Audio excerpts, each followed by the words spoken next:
Happy Tuesday. Hope you've had a great day.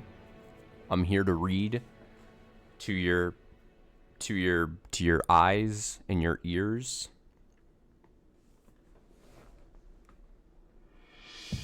Oh, the go live notification. I forgot I put that as the go live notification. Peek behind the scenes. Sometimes I write down the title and then the go live notification like hours ago as I'm like thinking of other stuff and working, and then I forget I even set whatever. So generally that's how that happens. No, one of these days I will. I'll do I don't know. Before I shut this whole channel down, I'll do some kind of math stream where I'm just doing math. Some could say it will be the best stream I've ever done. Shit. Okay, welcome to the stream. No math tonight, unfortunately. Or fortunately.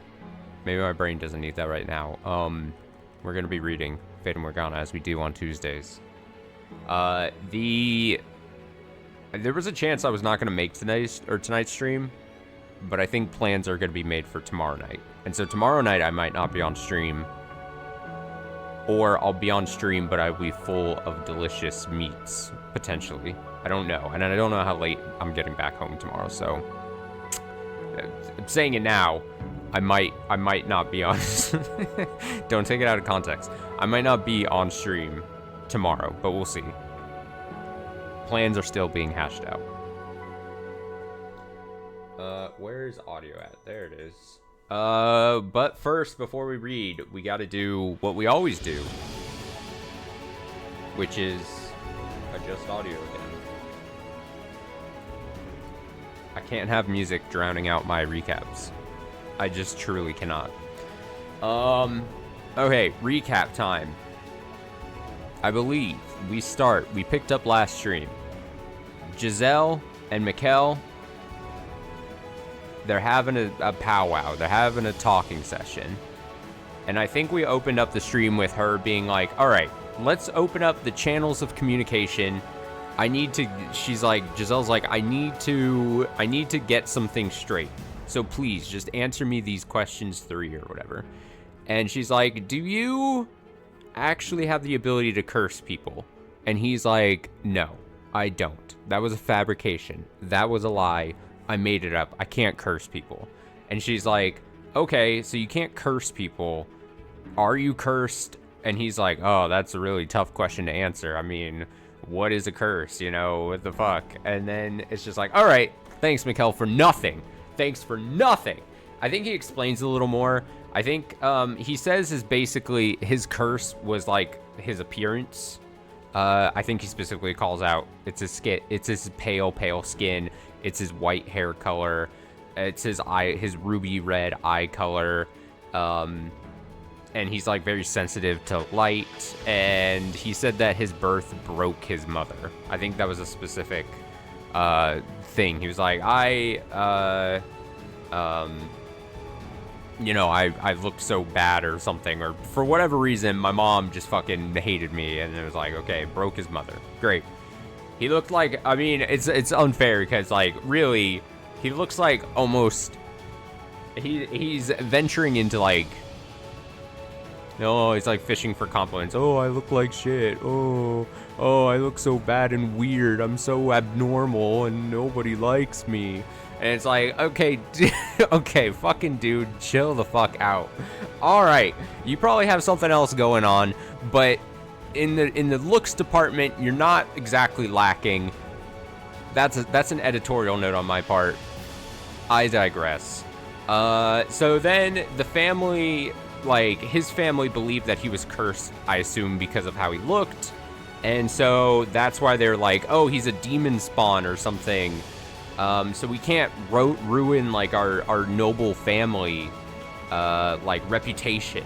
So we gotta like banish him. We gotta just send him away. He's so hideous. Oh my god. As if a bunch of teenage girls would not be interested in this man and didn't get raised up on fucking Twilight as a movie series or something. Jesus fucking Christ. Okay, so their relationship is on the mend, and not only is it on the mend, it's on the rise. And so at some point she's like, okay, let's open some windows and let the light into the mansion. And it was at that point where I'm like, oh, this is a giant metaphor. It's a metaphor. The mansion and opening of the windows is a metaphor for like their growing relationship. They're opening up the communication between them, and their relationship is blossoming, much like opening up windows of this dirty, dank place. So then Giselle's like, okay, so there's some light everywhere. I got to like all this light now that we can see, and I'm not like blind going through this mansion. Look at how dusty this fucking place is. So she just dusts a bunch. Honestly, they talked about dust for a long ass time. She's dusting. Dust. I cannot stress just how much they're talking about fucking dusting. And then at some point, Mikkel touches boob. And so he's like, oh, this is so awkward. I'm going to try to make it less awkward. He makes it more awkward.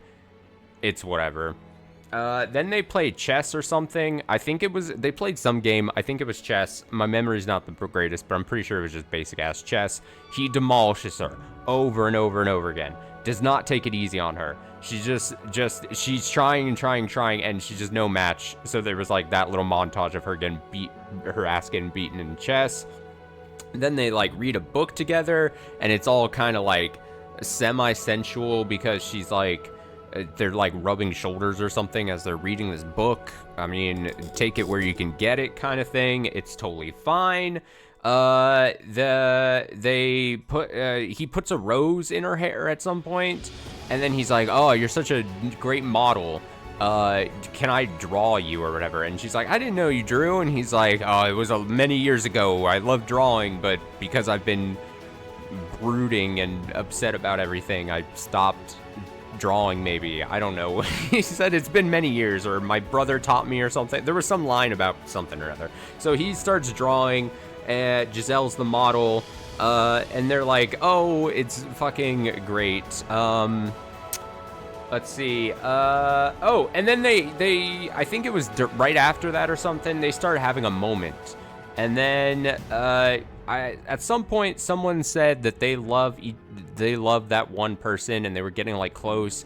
And then she like had like a PTSD flashing moment, and she like shoved him and pushed him into a thing, and he's like something along the lines of him being like, oh, I knew I shouldn't have opened up, or I knew I shouldn't have said I love you, or I knew this was a ruse or something. I forget who said what first and whatever, but it was just like a back and forth of something where then it was like, wait, I do love you. And they're like, are you sure you love me? And it's like, I do love you. I'll say it 1,000,000 times over. And then he's like, I don't know if I love you, but I do love you.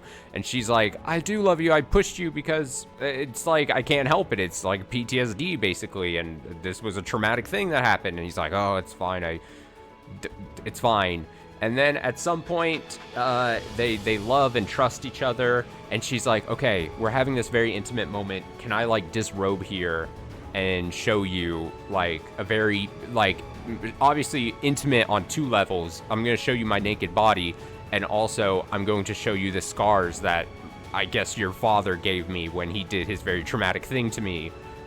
And so this is a moment where she's really opening up to him.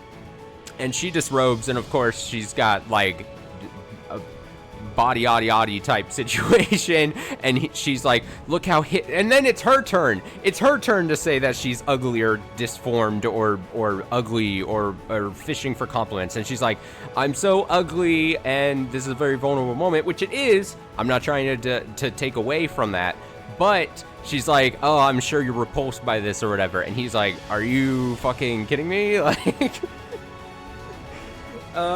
he's like, of fucking course you're like, this is awesome. She's like an 11 out of 10, and I like her, and she's actually pretty chill or whatever. Like, look at this. And she's like, oh, are you not repulsed by this? And he's like, well, I'm fucking pissed at my dad or whatever, but you specifically know it's totally fine. At some point he tries to call her a pet name. I think he says babe, and then she's like, no, we're not gonna do that. Don't just call me by my fucking name. So then it's like their master and servant like role starts like breaking down. I think it was a funny little moment, but I think it was supposed to show like, okay, they're starting to become on like the love is growing. They're getting the first name basis kind of thing happening. No more master and servant and yada yada yada. And then I think we go back to the maid, the capital T, capital M maid, and she's like, oh, we should just end the story right here. We don't have to go to the sad parts. And then Mikkel, outside of the story we're being told, is like, no, we must dig deeper. We can't resolve this issue unless we dig deeper. And she's like, oh, fuck, great. And so then at some point, I think they get a letter that someone died. Either the father died or the mother died or someone died, where he was going to be able to then move home because I think his brother would then take him back in and he wouldn't be banished, and then they would be able to live a happy life. Something like that. I don't think the details really matter, but if they do, fuck me, I guess. So they're like, okay, let's go back home. Let's get our shit prepared. And they're like just about to leave. And then like for like what seems like the 7th time in this story, this whole game so far, an angry mob appeared. We have people with torches and shit are storming the fucking mansion. And so, sort of like the previous door, we see the instance where the two of them are like, all right, well, we gotta hide in the watchtower like thing. They could walk up the stairs. He then is like, all right, well, it's my job to like, they're coming after me, basically, most likely. I'm going to shove you in this room, and I'm gonna protect. And he tries to protect. He like fights him off, but like obviously he goes down. It's a bunch of people, and they get him. So he dies. She's stuck in the room as he's like, I think, slumped against the door, dead maybe. She can't open it. She's like trying to pound. She's like, I gotta get out of here. And then that was like the door end. I guess that was the 5th door. And they're like, the maid's like, oh, this was really sad, and you died. And then he's like, we must go deeper. We must do. And then they're like, this is the story. The next one's gonna be the story of the maid. And then it flashed the 6th door, and we're like, oh, okay, we're on to door number 6. Great, can't wait. And I think that's it.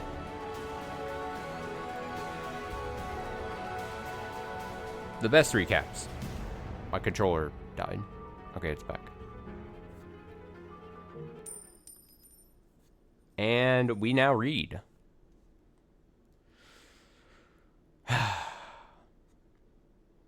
I don't think I missed a dang thing during that recap. I'm going to be honest.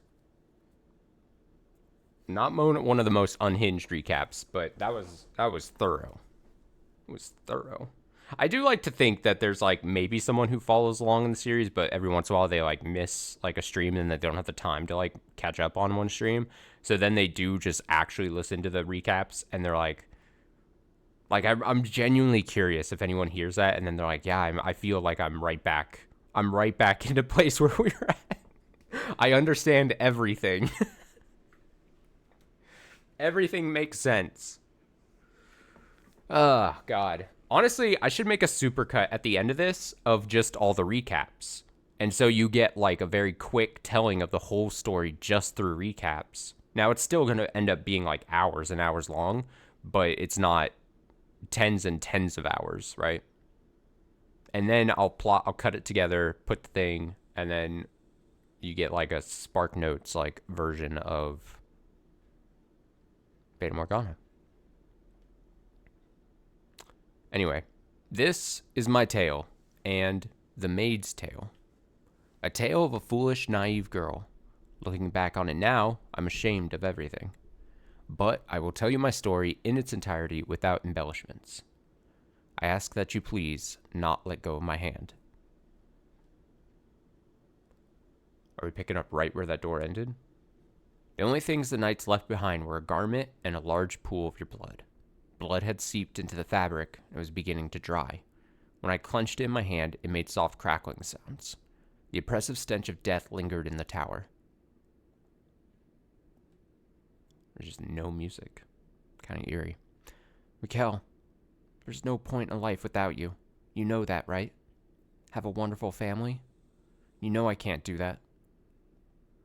Hey, Mikkel, answer me. Come back to me. I don't care if it's as a ghost. I just need you here with me. Come back to me. Talk to me about nothing and about everything. Be irritated with me when I do something stupid. Scoff at me whenever I tell a bad joke. trounced me at chess again. It was chess. Look at me.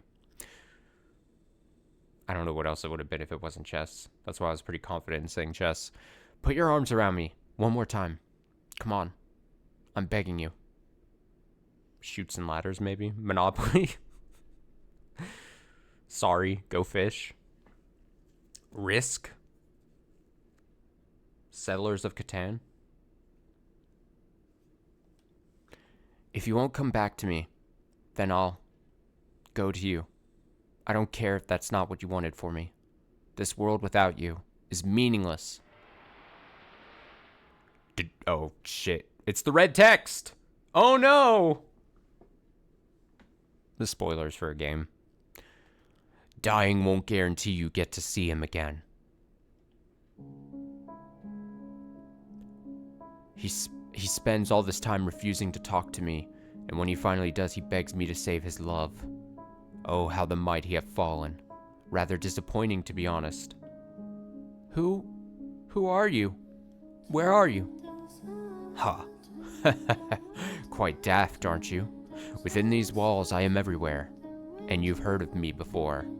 God, I know it's not the case, but the way she says I've been within these walls, wouldn't it be super cool if, like, the mansion was, like, actually, like, a living thing?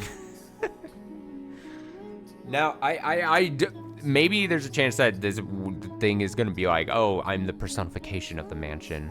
I am, you know, there's something like that chance. But I want actual Monster House. Like, I want the house to be talking. Kind of like, you know the movie, like, Brave Little Toaster? You know, and all the appliances, like, were alive and had faces and talking and shit? I want that, but the house. The whole house. Please, thank you. And you've heard of me before. What? I have no... Heavens, you are slow. Is that pretty head of yours only for decoration? What? But no, there's no one else. You might be thicker than these walls, my dear. Although, I suppose I shouldn't be surprised. You never did believe anything Mikhail said about me. You thought he was going mad. This is brilliant. No, there's no way. It can't be. The cursed witch, Morgana? Oh, you even know my name, do you? It would appear my legend has survived longer than I expected. Suppose I should thank all the humans who passed it down for me. You actually exist? I most certainly do, my dear.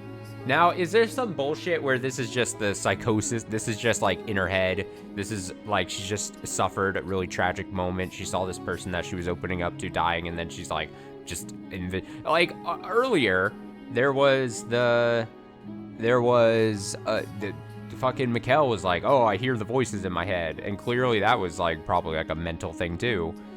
I assume this is along the same lines. I think this is a tragic story of people, like, envisioning witches when it's just the voices in your head are getting louder after bad things happen to you.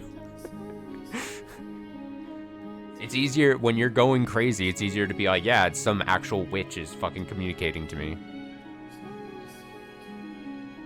My imaginary witch friend. Morgana. I most certainly do, my dear.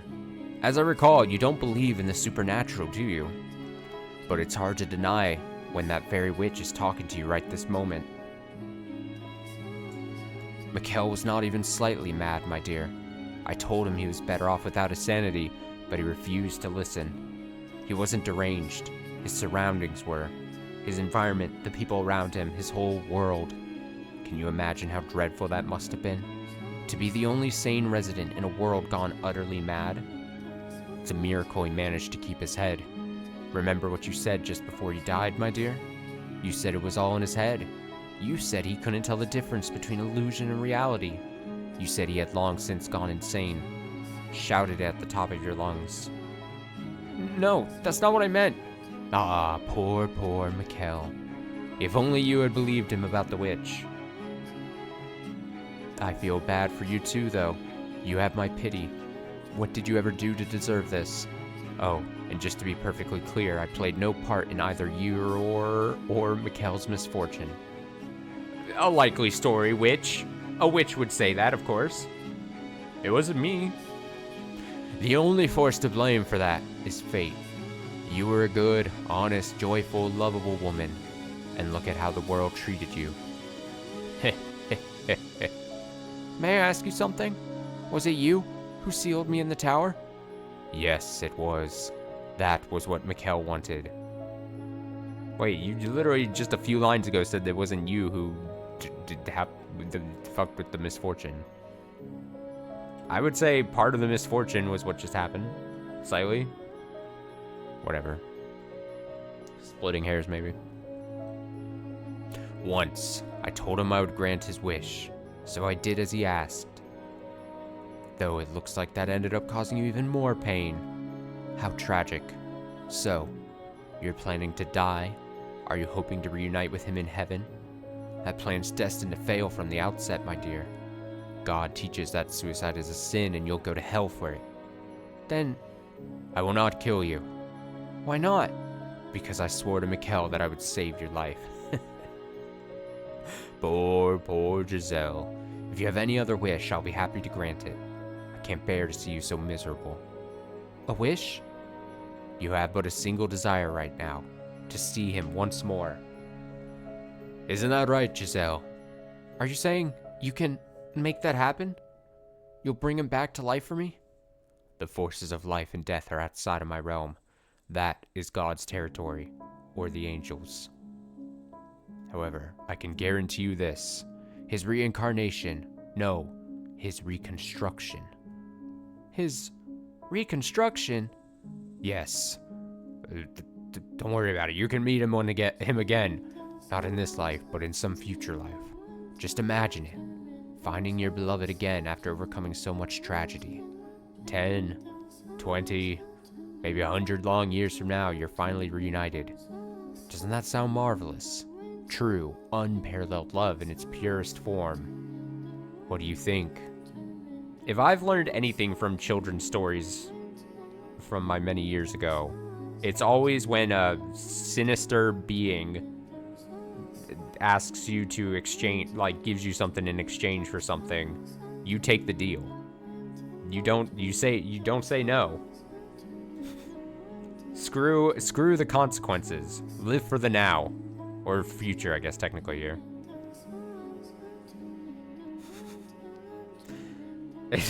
It's like my principle. When a genie says you have 3 wishes, you wish for 2 things, and then your final wish always has to be, and don't fuck me with those other wishes.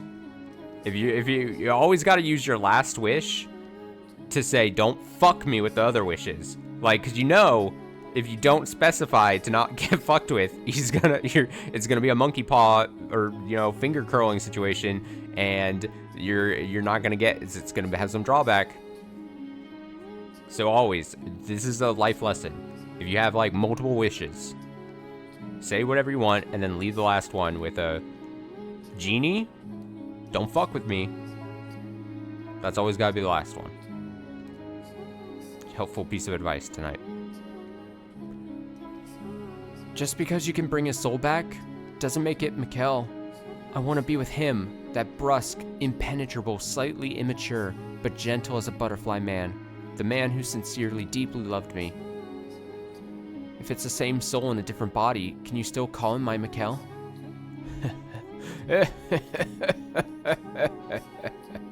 My apologies. You beat me to the punchline, and you did so with such ardor. You threw me off balance. Ardor. You are exactly right.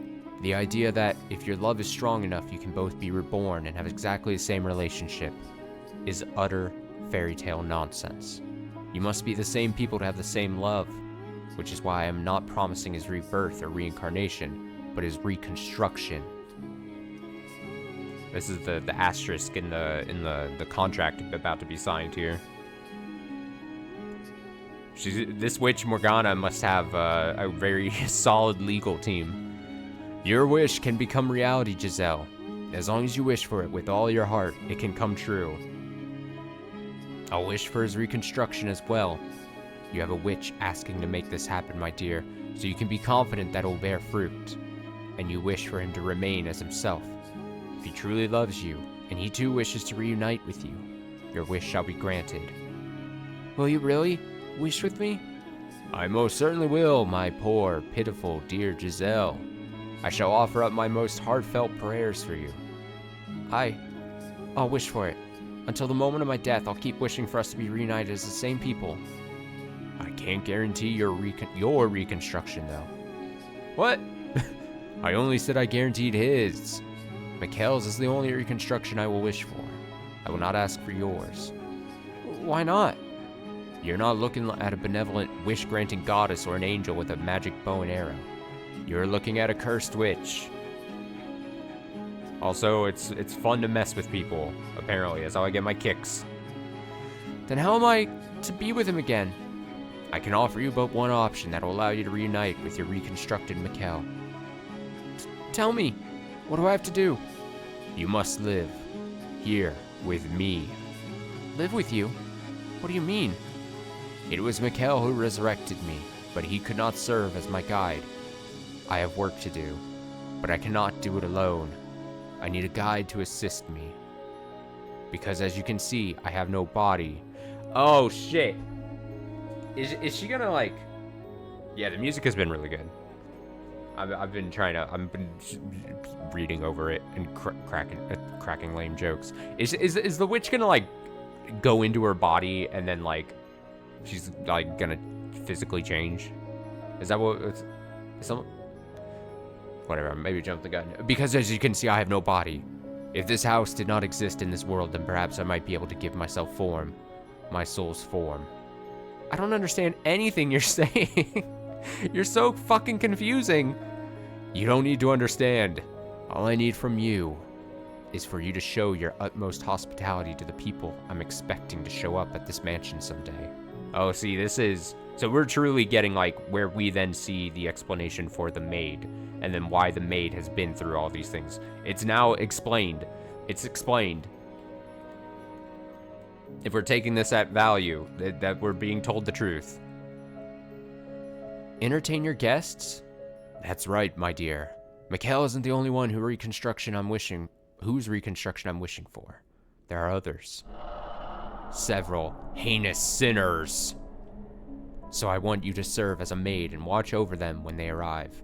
And until then, keep the house in good condition. What? What are you scheming? Is that something you truly need to know, my dear? All you need to do is wish. Pray for the day your beloved appears before you again. For the day he wraps his arms around you once more. One word, Giselle. That's all I require. Do you want to see him again?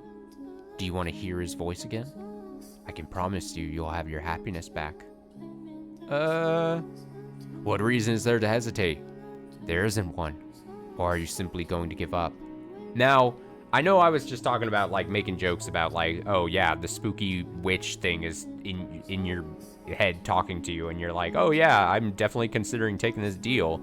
But we've already just previously in the last stream, or the stream before that, it was her moment where she's like, yeah, my life sucks. If you don't believe me, basically, at the time she wasn't saying it, but basically she's like, if you don't reciprocate my love, this is to Mikhail, if you don't reciprocate my love, I might as well not have a life worth living at this point, because everything leading up to this point is just sucked so much ass. So like, if you don't believe me when I recount these horrible and tragic stories that I've had, and you don't believe me, and my sorrow and all, then I might as well just fucking kill me. It doesn't matter. So like, honestly, if she's so now grief-stricken that Mikhail is dead, it's kind of like the deal that the witch is obviously taking advantage of the situation and taking advantage of Giselle's grief here, because we've now already previously seen Giselle was willing to risk it all anyway.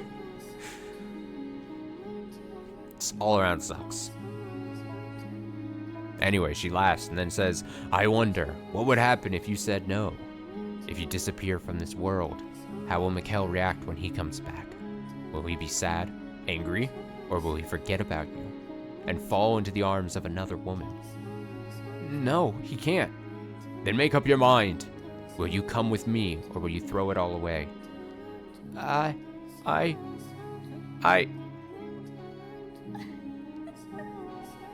mean, I think we already know what she does. Spoiler alert. That's how, with all the beginning of the game that we've experienced. Would make it suggest that she takes the deal. If I had given it a little thought, I would have realized she was manipulating me. As I was saying, that she was just telling me what I wanted to hear. But I believed her. I accepted her proposition. And as unbelievable as it sounded, my desire for it to be real overpowered everything. It was impossible not to grasp at the straw she was dangling in front of me. That was all I could do at the time. The witch's voice also had an inexplicable power to it. It made me believe, as outrageous as it was, that she really could bring you back, reconstruct you. Maybe because I had seen her turn a door into an immovable wall, or maybe because I had heard her disembodied voice. But I don't think those are enough to explain it. My guess is, she had me under her spell. That was the moment I became the maid. But I assure you, I was, at that point, still the same Giselle you knew and loved. Tough. The sound of the rain never seems to stop. Am I hallucinating it, maybe? From the moment I lent my ear to the witch's sweet temptations, the mansion underwent an unimaginable transformation. No light shone through the windows, despite them still being unobstructed, not morning, day, or evening. In fact, the concepts of morning, day, and evening did not seem to exist. The darkness resembled that of when the windows had all been sealed off, but there was something more fundamentally unreal about it. Like it was hovering over a vast, all-consuming abyss within a constant haze of mouths. I felt like I had been cast into some unknown realm, and that was why there was nothing beyond the windows. And the house was not the only thing that underwent changes. I, too, was no exception. In the blink of an eye, all my basic human urges vanished. I stopped feeling hungry, and I no longer needed sleep. Oh, it's kind of chill. A small positive, maybe, depending on how you look at it. Naturally, I was bewildered by what was happening to me, what I was turning into. I think I'll take a look around. Maybe there have been other changes.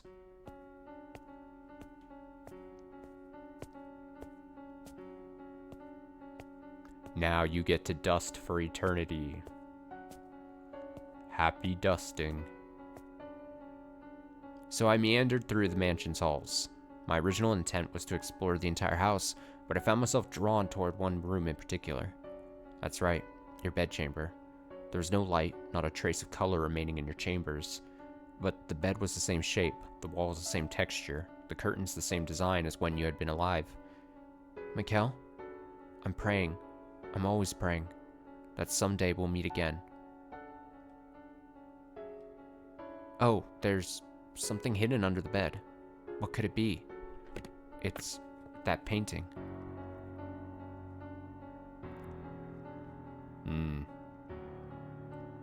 I never did get to ask why he got so angry about me seeing this. I'm sure it's something he didn't want to be reminded of. Perhaps having to do with his family.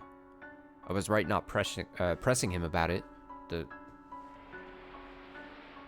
Whoa. What? Oh, that's freak. Is it? Huh? What the? Did the painting just smirk at me? Oh God. Oh geez, Giselle. What are you doing tripping over yourself? It was just that accursed witch messing with your head. No need to get spooked over a tasteless prank. When I stumbled, I guess I knocked a drawer open. There's something inside. Letters, it looks like. Shouldn't touch these. They're not mine. But if Giselle knows one thing, it's how to snoop. So she's gonna go look at those letters. But immediately. But she just can't help herself. She just can't help herself. I want something of Mikkel's to have. Something to remember him by. His letters would be in his handwriting. They would contain his words. Please forgive me, Mikkel. I don't mean you any ill will, but I'm going to take these. I must say, there are an impressive number of... What the blood trap? Just one of those, like, you open up the letter and you're like... Pfft. What on earth? It's like someone dumped an inkwell on every page, but why? Was this the witch's doing too? Yeah, it has to be. It must have been her. It definitely wasn't you, Mikkel, was it?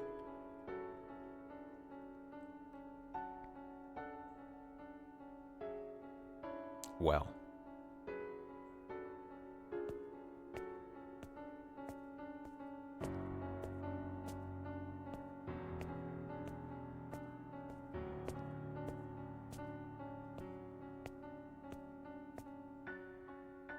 The front door.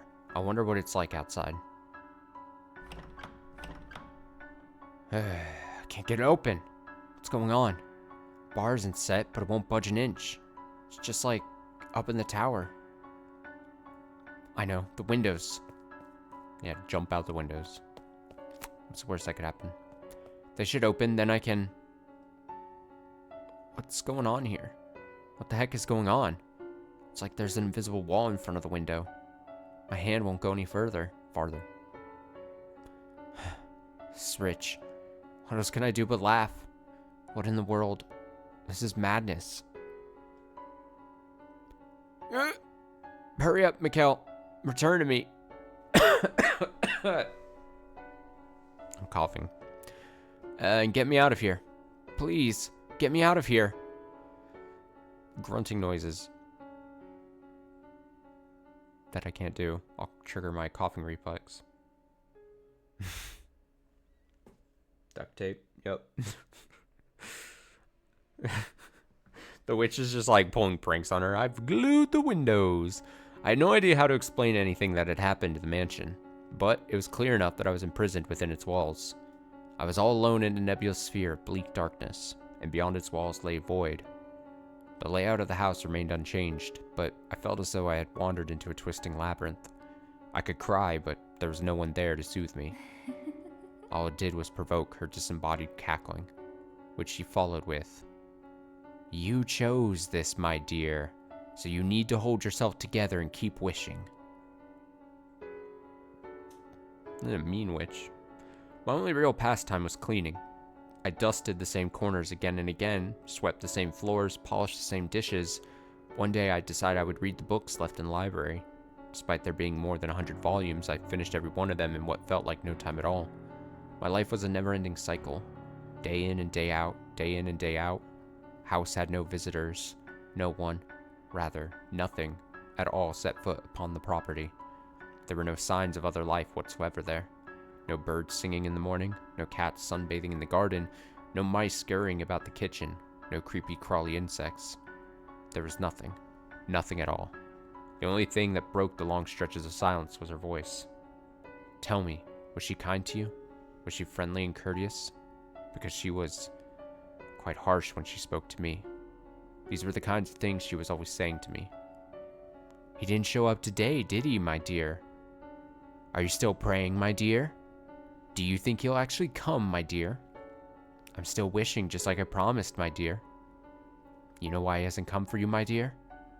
Because perhaps he doesn't actually love you as much as you thought. My dear. My dear. My dear. Have you lost your mind yet? Shut up! I've had enough. I'm done with you. Ah! Enough, please. Enough already. Oh, that's got you so... Oh, what's got you so worked up? Is the word there? You love to talk, don't you? So why not have a nice little chat with me? This is not a chat. Maybe not in your mind, my dear. You seem to think chatting only constitutes conversations you enjoy. But I don't think the world's usage needs to be so restricted, personally. You're just getting off on watching me squirm. No, not at all. You'll have all my best wishes if he ever does show up for you. Ooh, so scary. If you're making that face when he shows up, he might not even recognize you. What? You haven't looked in a mirror recently, have you? Go on then, my dear. See just how frightful you've become. I fucking called it. No. The witch was right. I looked nightmarish. My face was pale and lifeless, my eyes hollow, my cheeks sunken, heavy bags beneath my eyes. My hair had lost its sheen and it grew wildly. I was quickly losing everything that made me recognizable as me, and the thought sent a shiver down my spine. No, this isn't me. This is some kind of trick. You're trying to deceive me. Baseless accusations.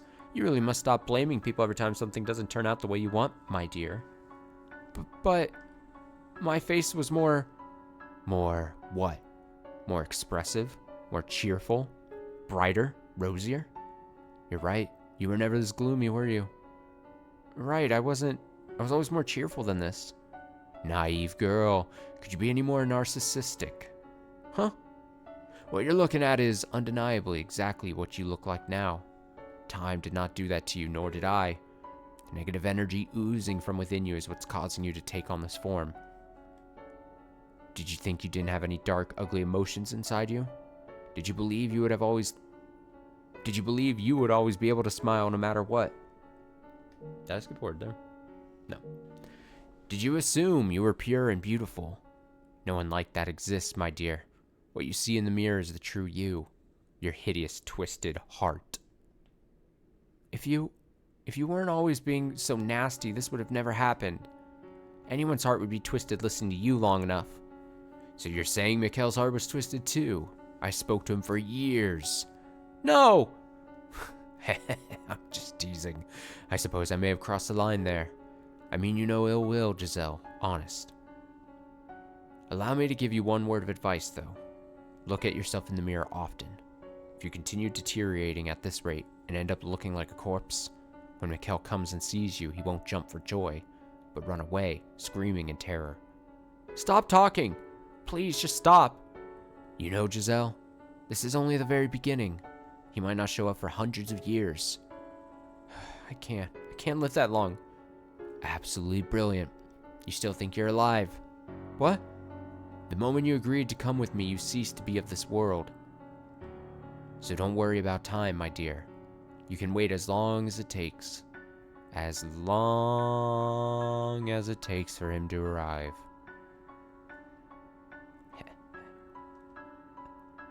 As the witch had suggested, I started checking my appearance in the mirror every day. Just what you need to be doing.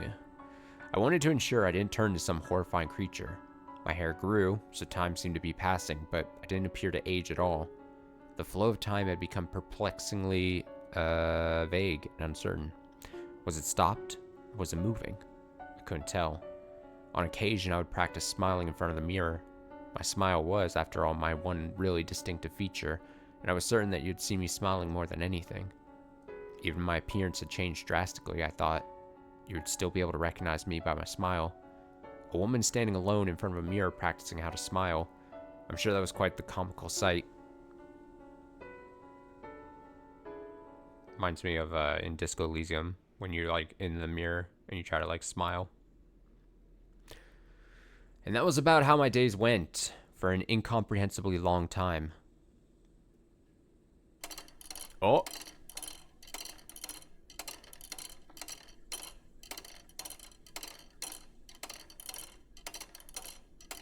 When will it stop? Are we going 100 years? Oh.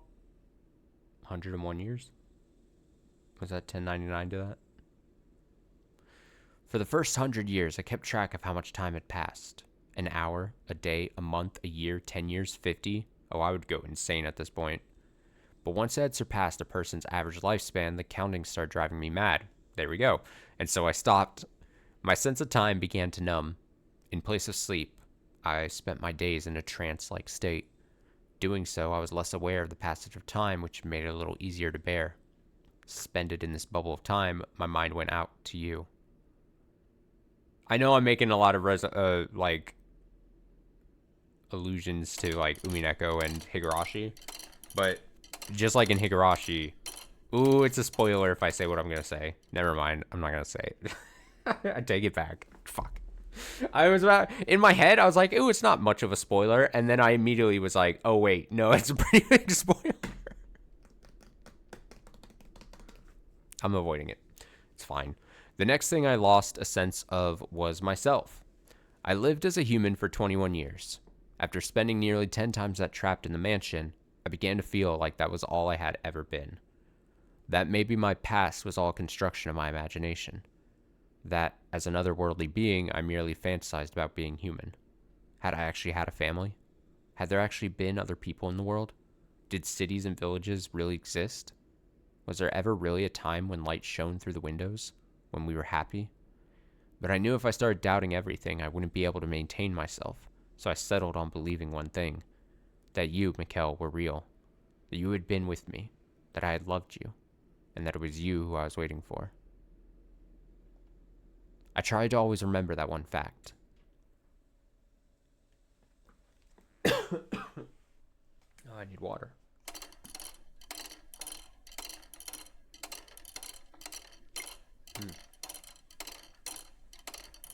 Convenient drinking time. My characteristic energy and cheer were disappearing. By then, I hardly ever raised my voice anymore, and in response to that change, the witch seemed to treat me a little nicer. On occasion, I thought I could sense her presence nearby, like she might reveal her form to me from beyond the darkness instead of only speaking to me. I could feel her sitting beside me. Giselle, do you think you're still Giselle even now? Suppose it doesn't matter either way. Sometimes I think love and fanaticism are two sides of the same coin. What are you implying? Oh, nothing. I have an idea, though. Why don't we make you some new clothes, my dear? The loom should still work, thanks to your keeping everything in order. That outfit's an artifact of an age long past by now. You know how long it's been? Vaguely, but yes. As we speak, time still marches onward. Not too quickly, and not too slowly, but at the same pace as you're breathing. Now, on your feet, Giselle. We have plenty of time, so let's make you the perfect maid's outfit. And if we don't have enough materials, we can make more thread from the sheets or curtains. How exciting. Following her instructions, I wove garments in a style that did not exist in my era. They were quite strange to behold. The old me might have been stricken with struggled on the sentence. The old me might have been stricken with fascination by them, but at that point, I wasn't even sure how to rejoice, how to be impressed, or how to be moved anymore. Not even new clothing can make me happy.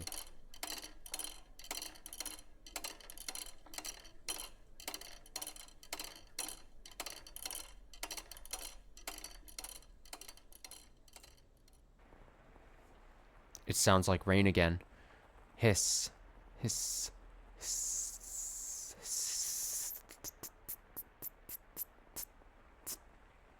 Rain noises.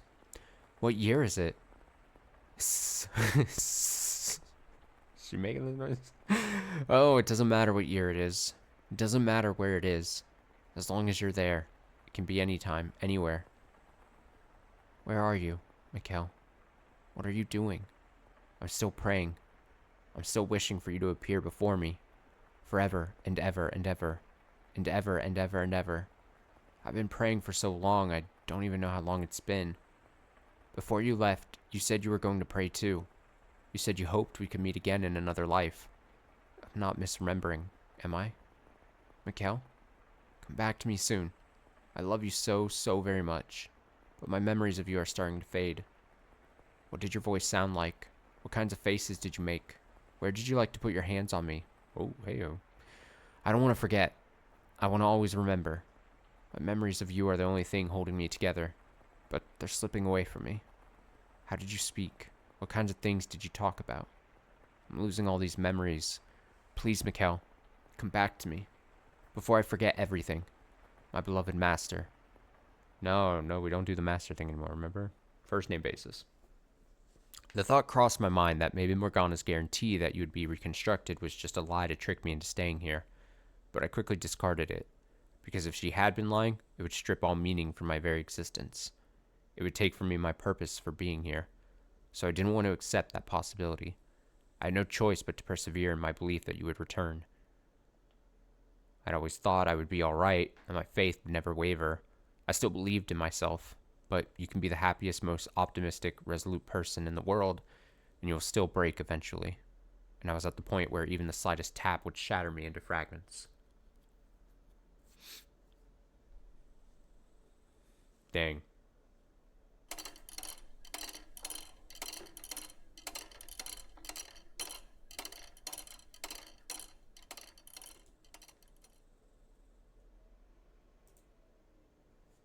Several hundred years after I was enslaved within the mansion, something changed for the very first time. Sunlight, which I had not seen in all that time, shone in from outside.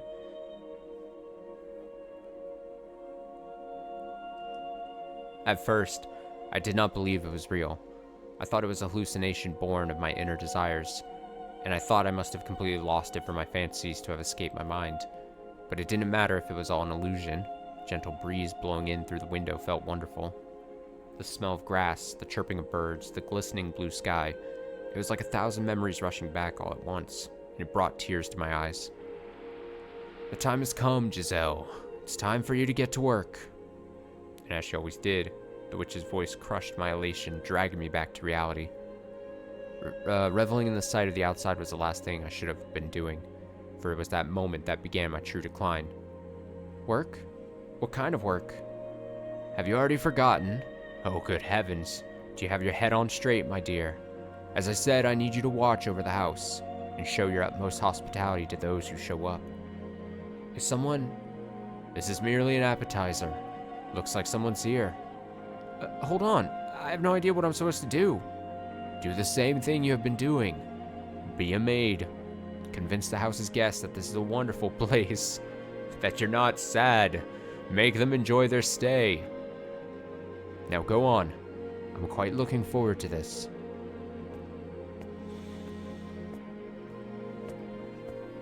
The bar has been removed, but will the door open?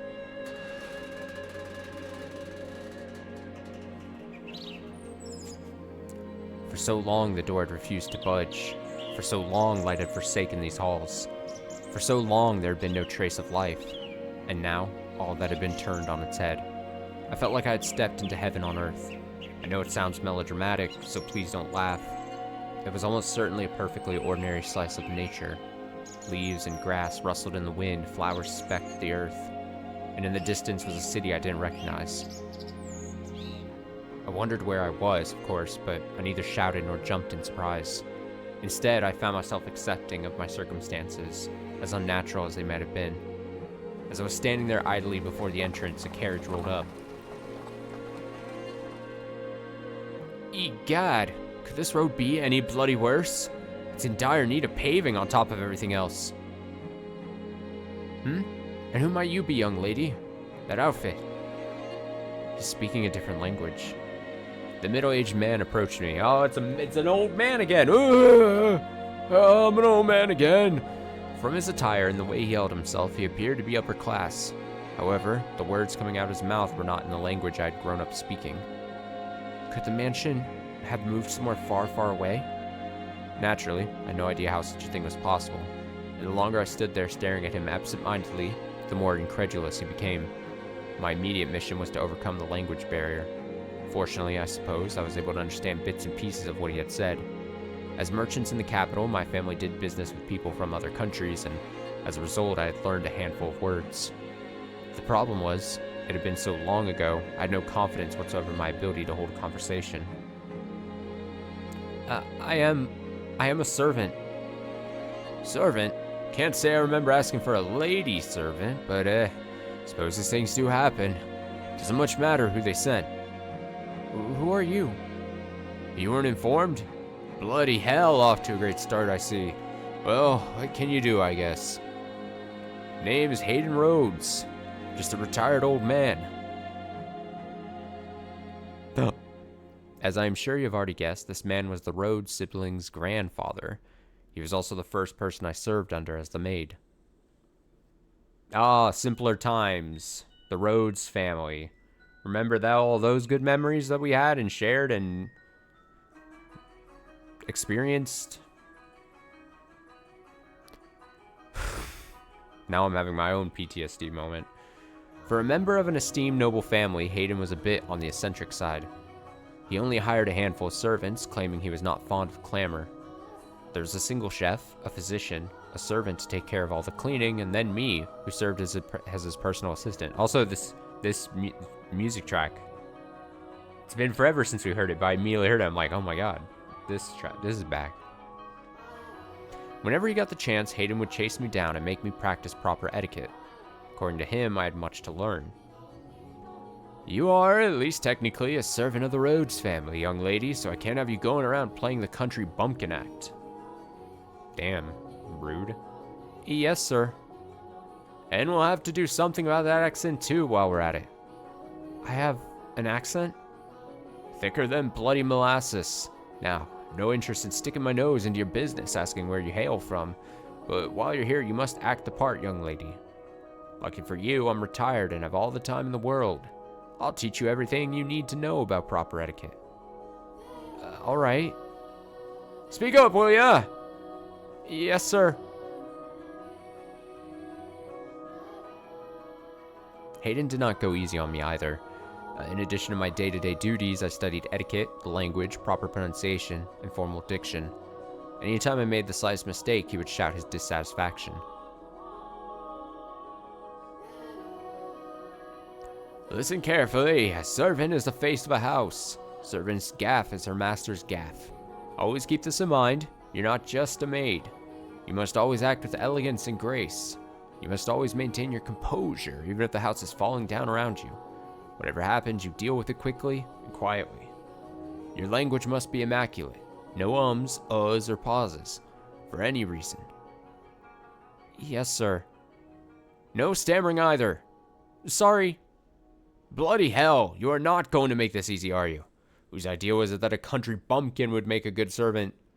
I like to give him a piece of my mind. I'm not from the country. Not even slightly. I was raised in the capital. Is that so, eh? A prim and proper city girl, are you? In that case, you should be a quick study. Absolutely. I can learn anything in a week, tops, piece of cake. Is that so? All right then, starting tomorrow, I'm tripling your lessons. No, I shouldn't have said anything. I didn't think this through. In addition to being my master, Hayden was my teacher.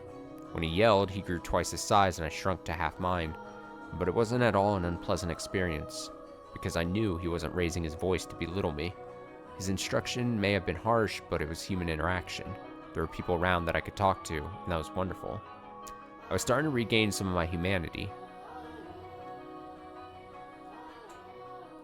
Unlike me, you've still got a long life ahead of you, young lady. Don't bring that up to her.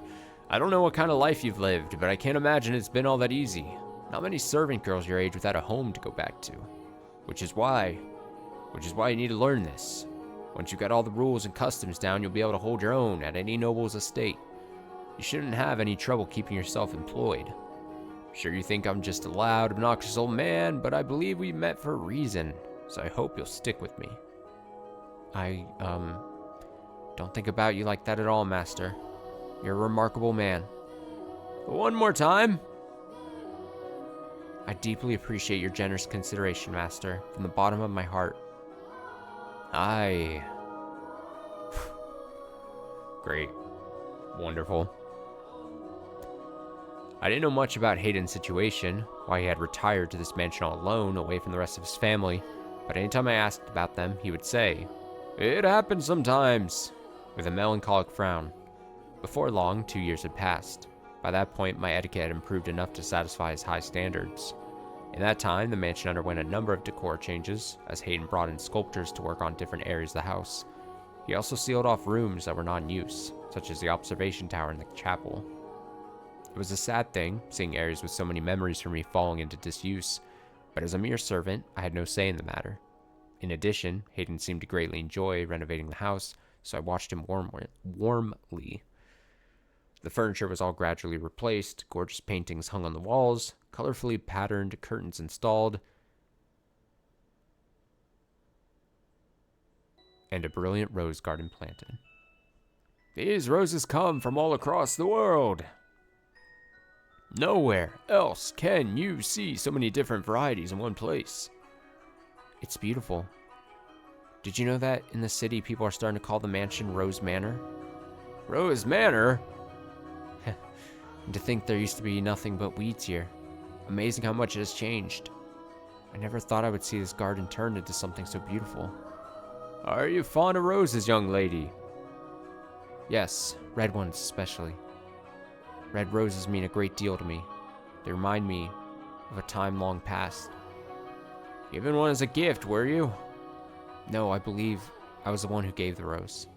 So red roses are a symbol of my feelings. They're very precious to me. I gave you a rose as a gift.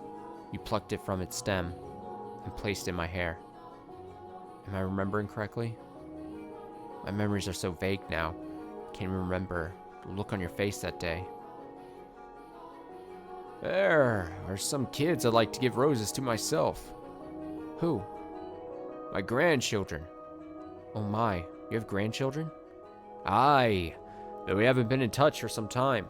Last I saw them was 4 years ago, when my second grandchild was born. The sweetest girl in the world with lovely flaxen hair. Oh, the return of the flaxen hair! You thought it couldn't be done.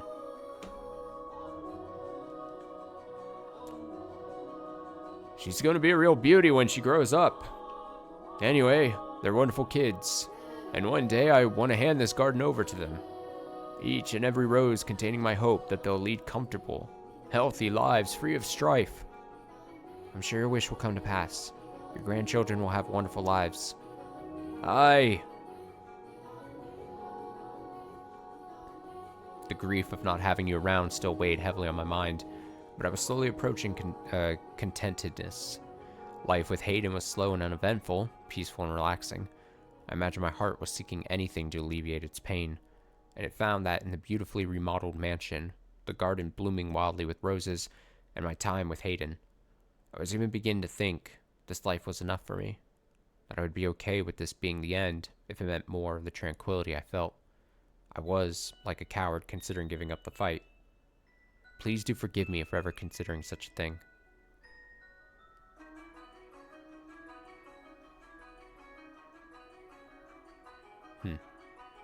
Hayden seemed to be in high spirits that day. A gift had apparently arrived from his son, who lived far away. In it was a tea set, some leaves, and a small jar of sugar. Miss! Miss! How can I be of service, master? Brew me up a pot of this, would you? Be careful not to steep it for too long. You want to get it just right for the best flavor. As you wish, master. You seem quite pleased. Psh, why would I be? A boy who shunned his old man for years sends him a paltry gift on a whim. I'm just entertaining his fancy.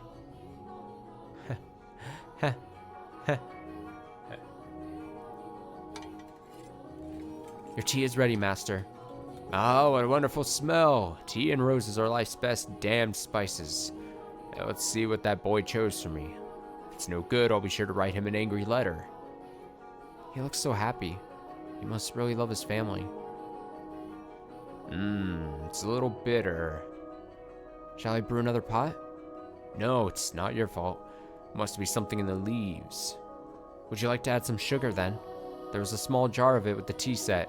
Oh, what if it was poison? I mean, I'm killing him. Poison. Now that's some bloody fine sugar he's procured. White as snow and sparkles in the light. He chose it just for you, master. Bloody hell, what demon possessed him? Alright, give me 2 spoons then. Yes, master. Here you are. Splendid. This is some exquisite tea. Sugar balances the bitterness of the leaves perfectly. Guess that boy does have some. Master? Oh shit, am I right? No way. Oh, no way, dude. Master, master. The doctor. I need to find the doctor. Water. I'll get you some water right away. So please, hang in there. Damn. Don't drink mystery tea. Thanks to the quick treatment provided by his personal physician, Hayden survived. Oh, thank God. But he didn't make it out with much more than his life. He was permanently bedridden by the affair. Evidently, the sugar I put in his tea had contained poison! Dude!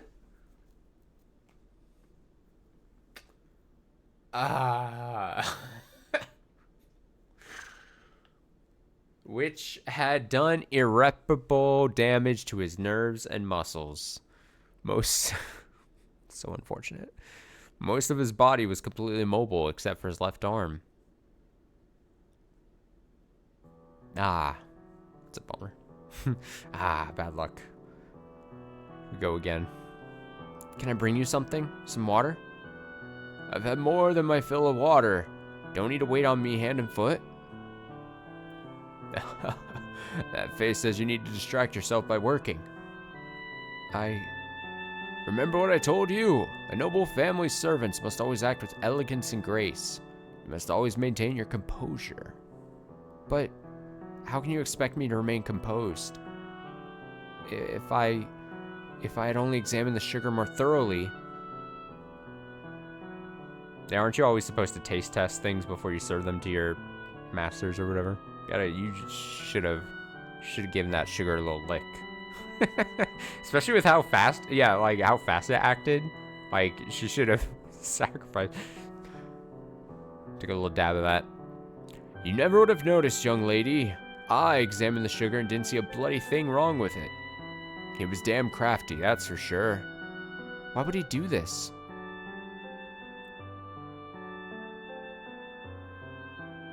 His inheritance, I presume. Something must have come up, and he needed money quickly.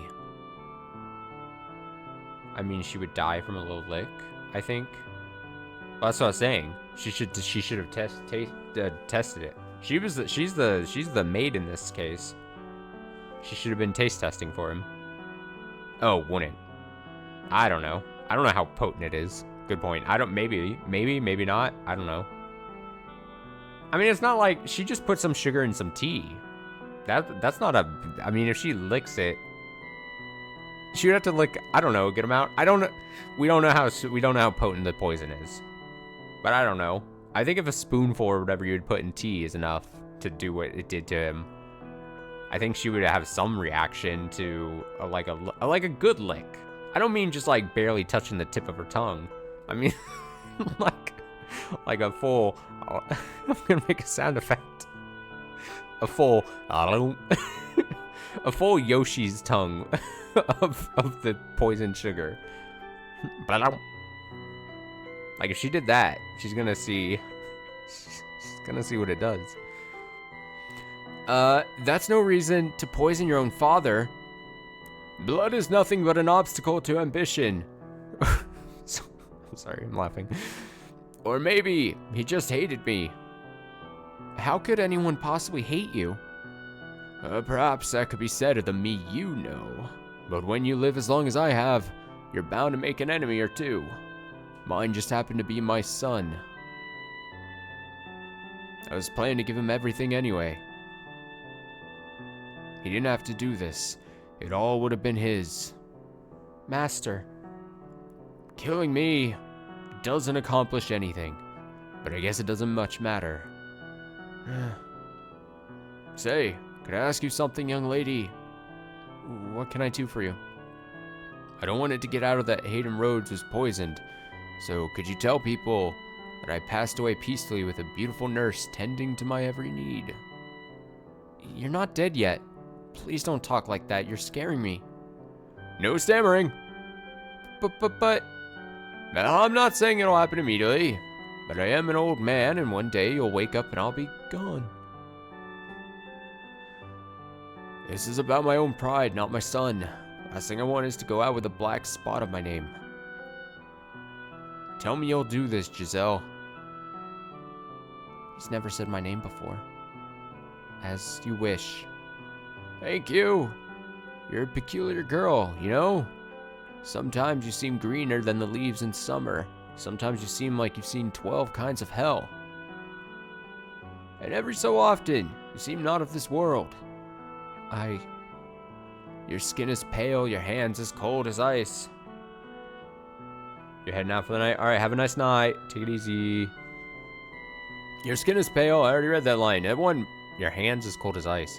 I don't, it's, I wonder if, other than seeming like you're crazy, would there be any incentive for her, especially while Hayden's on her, like, his deathbed, seemingly near deathbed, for him to be like, or for her to be like, hey, also, I am, like, I'm not a normal person. Like, I have this witch thing that's given me, like, immortal powers or whatever. Like, I wonder if, like, there, basically what I'm asking, though, is if there's, like, any rules against her saying anything. Other than the societal, like, you're a fucking weirdo if you try to convince someone that you've exchanged deals with a witch. Maybe she will in like a minute or two and I just need to read. I don't know.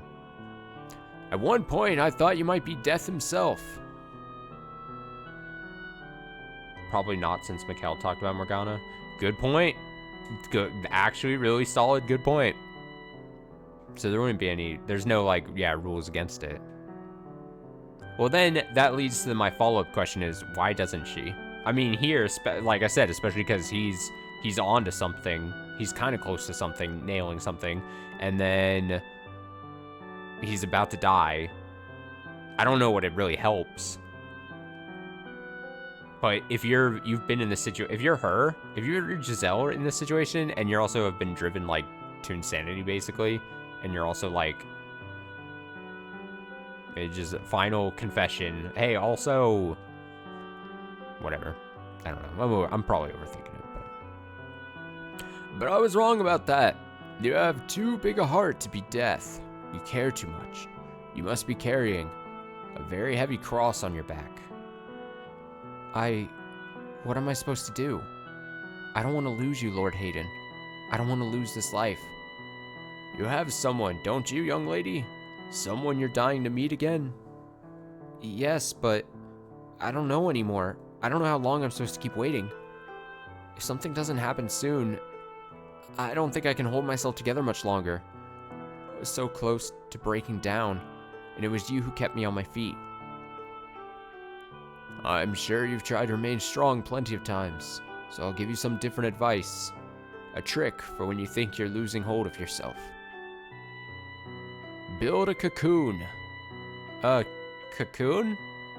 A sturdy shell to keep your weak inner self safe.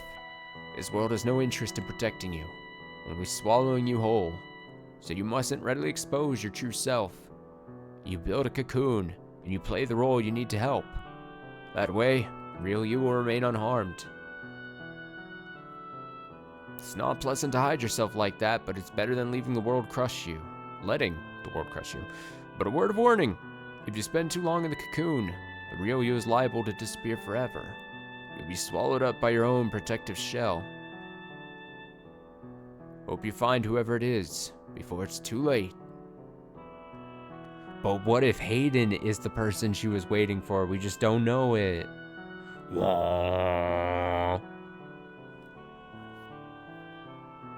I'm not so sure about that theory, but, you know, I'll throw it out there regardless. Now, I think I'll get some sleep. All this talking's worn me out. As you wish. Good night, Master. See you in the morning. Aye, see you in the morning, young lady. I don't think she's gonna see him in the morning. The next day, yep, fuck. Timing. The next day, Hayden was dead. He had strangled himself with his left hand. Oh, hardcore.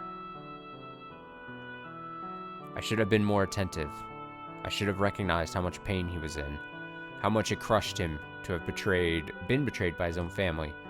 I should have realized how he truly felt. How fragile he really was.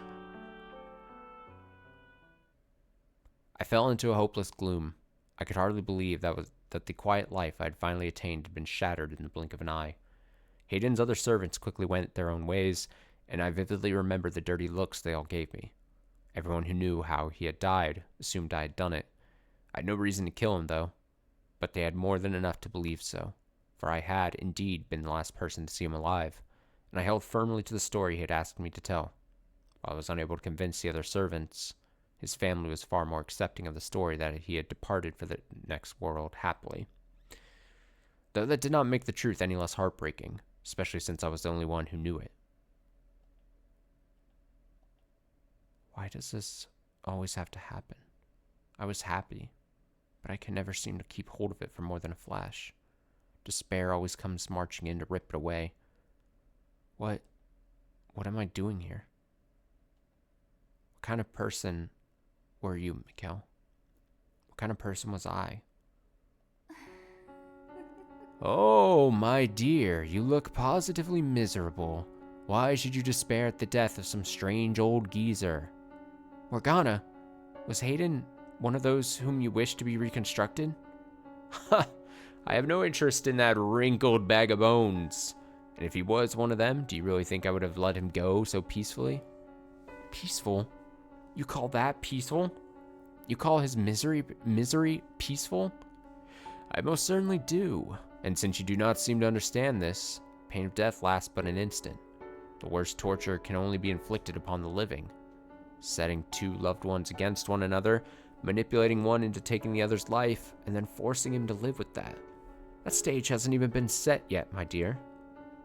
And you would have me play a part in that? Indeed. You agreed to accompany me. You are here to be my guide, and you're doing a wonderful job of it so far. I haven't done anything. Oh, but you killed that old man, did you not? Thanks to you, my wish is one step closer to fruition. What? What do you mean I killed Hayden?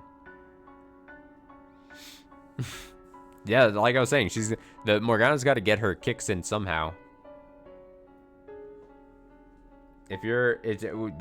Many times on this channel, it's the story of witches needing to just be entertained by one shape or fashion. What do you mean I killed Hayden? You mean to claim you didn't? Tell me, who was it that put the poisoned sugar in his tea? No, I didn't mean to. Your intentions are irrelevant. Everything moves along the path forged by my wish, and you shall continue to follow its will. You know what? I'm done feeling like this. I don't want anyone else to go through what Hayden did. And what are you going to do about it? I'm done listening to you. Without me, you have no influence over this world. Oh. So I'll die. I'll take my own life right here now. I grabbed a nearby knife and held the tip against my breast. My hands were shaking, my heart pounding. My whole body was racked with terror, but I could have sworn I heard Morgana gasp. This was her own one weakness, I thought. What are you thinking? Don't do this, Giselle. Don't be foolish. Put the knife down right now. I'm done trusting anything you say. Giselle, put the knife down. I've missed you so very much, Mikkel. I've wanted nothing more than to see you again. But if my being Morgana's guide is going to cause other people suffering, then I can't. It's all over, Morgana. Ooh. Huh? There's no blood. Not even pain. Why?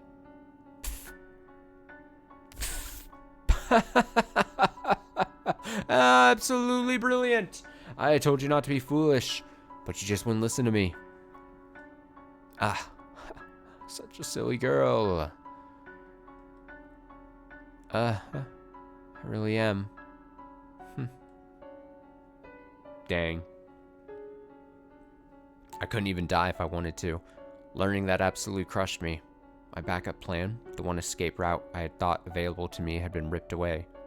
My spirit crumbled, and I felt myself sinking into a vast darkness. I began losing my grip on myself, which is when I recalled Hayden's advice. Build a cocoon. It was the only option I had left, my final chance of protecting myself.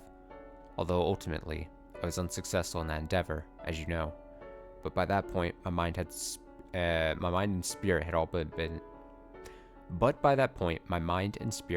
but been lost, eroded away by the years of solitude, the witch's whispers, the brief glimmer of happiness, and the eternal, boundless darkness it had left in me. It was in that moment that all light drained from my eyes, and it was in that moment that the maid was born.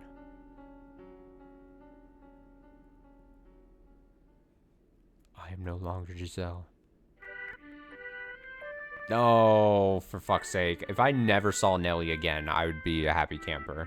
I gotta be 100% honest. If Okay. What did I do with Nelly's voice? Generic little girl voice. Okay, here we go. Oh, dearest Mel, come over here. There are so many beautiful flowers. Now, Nelly, there's no need to run. You're going to fall, and you can't say I didn't warn you. Hello, I've never seen you before. Are you the new maid? Good afternoon, Lady Nelly. That is correct. It is an honor to serve you. Oh, did you do all this? I did not. The garden was your grandfather, Lord Hayden's work. Wow, is grandfather a wizard? Perhaps he was. I'm sure he would be delighted to know you like it. Did grandfather like flowers? Yes, he loved them quite dearly. Wow, I love flowers too. I've never seen a garden with so many pretty flowers. Did you know this kind of flower is called a rose? Just like our name. Why, yes, they do sound alike. And like the flowers, you are also a very sweet little girl. Ha ha ha. Say what's your favorite color, Rose? I like all colors. But you don't like any the most? That's too bad. My favorite is pink. Pink roses are so pretty. Indeed they are. Ah, geez, there you are, Nelly. Oh, my apologies. Please don't mind my sister. Oh, not at all. We were having the most wonderful time. That's good. I imagine we'll be seeing each other around, so it's a pleasure to... Dearest Mel, let's see what the inside's like. Mother says I have my very own room. Slow down, Nelly. I beg your pardon. This music, again. The inseparable siblings ran off toward the mansion hand in hand. It was a heartwarming sight. But the next moment, when they stepped inside, I saw something else. Yeah, tough. The darkness enveloping the mansion seemed to flare up, the open door a gaping maw into its hungry bowels. The whole house looked as though it was cackling. It was, I presume, the witch Morgana's madness taking form, a manifestation of how she felt now that her centuries in the making wish was bearing fruit. Those two children were the ones Morgana had been waiting for. Had I still had any willpower to fight left in me, I would have taken them by the hands and sent them somewhere far away. I would have done something before the house swallowed them up. But instead, I just gently lowered my eyes. Misfortune would surely sink its teeth into those two children before long. Pain and misery would befall them. I knew no good lay ahead for them, but my heart had all but frozen solid. I had my hands full taking care of myself, so I let Hayden's beloved grandchildren fall into the witch's hands. I was, for all intents and purposes, Morgana's marionette. Morgana's marionette. At long last has arrived. Time I have been waiting so long for has arrived. Darling, devoted Giselle, I know not how to describe for you the fiery excitement burning within me. Oh, I know, I can tell you my story. Tell you exactly what that mild-mannered little boy once did. You'll be open to listening now, won't you, my dear? And you'll surely understand that I'm doing nothing wrong, because you're my ally, my trusty servant. You and I, we live in the same world. We're as close as family, are we not? Yes, as you say. So let us curse them, all of them. Let us inflict a pain worse than physical torture on them. Let us put their souls on the rack for all eternity. Curse them, make them suffer, curse them. Now, listen carefully, Giselle. This is a tale of wicked men and my curse upon them. The witch spat her curses for some time, the bile overflowing from her words, the pure, unadulterated hatred brimming within, consumed me more than the horrifying things they described. She was brutally honest, each word a carefully sharpened blade of animosity. How much bitterness did you have to carry inside you to become like her? How long did you have to feel nothing but hatred to become like her? I felt like if I let my guard down, I'd be consumed by her enmity. It would become mine, and I would grow to despise them myself. All the while, I kept my mind on one single thing. That is, what was left of my mind, locked away inside a shell of my own creation. It was that solitary truth that allowed me to hold onto my human emotions, to continue believing. I'm always waiting. My love will never fade. When I was still my old self, I called them master and would do anything for them. Mikkel. That was their name. They were beautiful. They had pearly white hair and ruby eyes. They are going to come for me.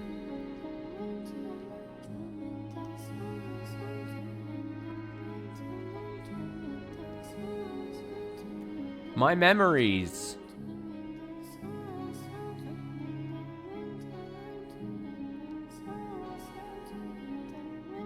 I just had a wild theory run in my head, but I don't feel confident enough to say it out loud. But I had like a brain blast moment just now. Nah, it's fine. I'll hold it closer to my chest for a little bit. Mikkel, all I can remember about you is your name, your glassy white skin, your fiery red eyes, and your snow-colored hair. Nothing else. And that's why, when I saw her that night dripping from the storm raging outside, I thought, you're finally here. Because I didn't remember enough to know any better. You already know who I speak of, don't you? The person who called upon Rose Manor that fated stormy night?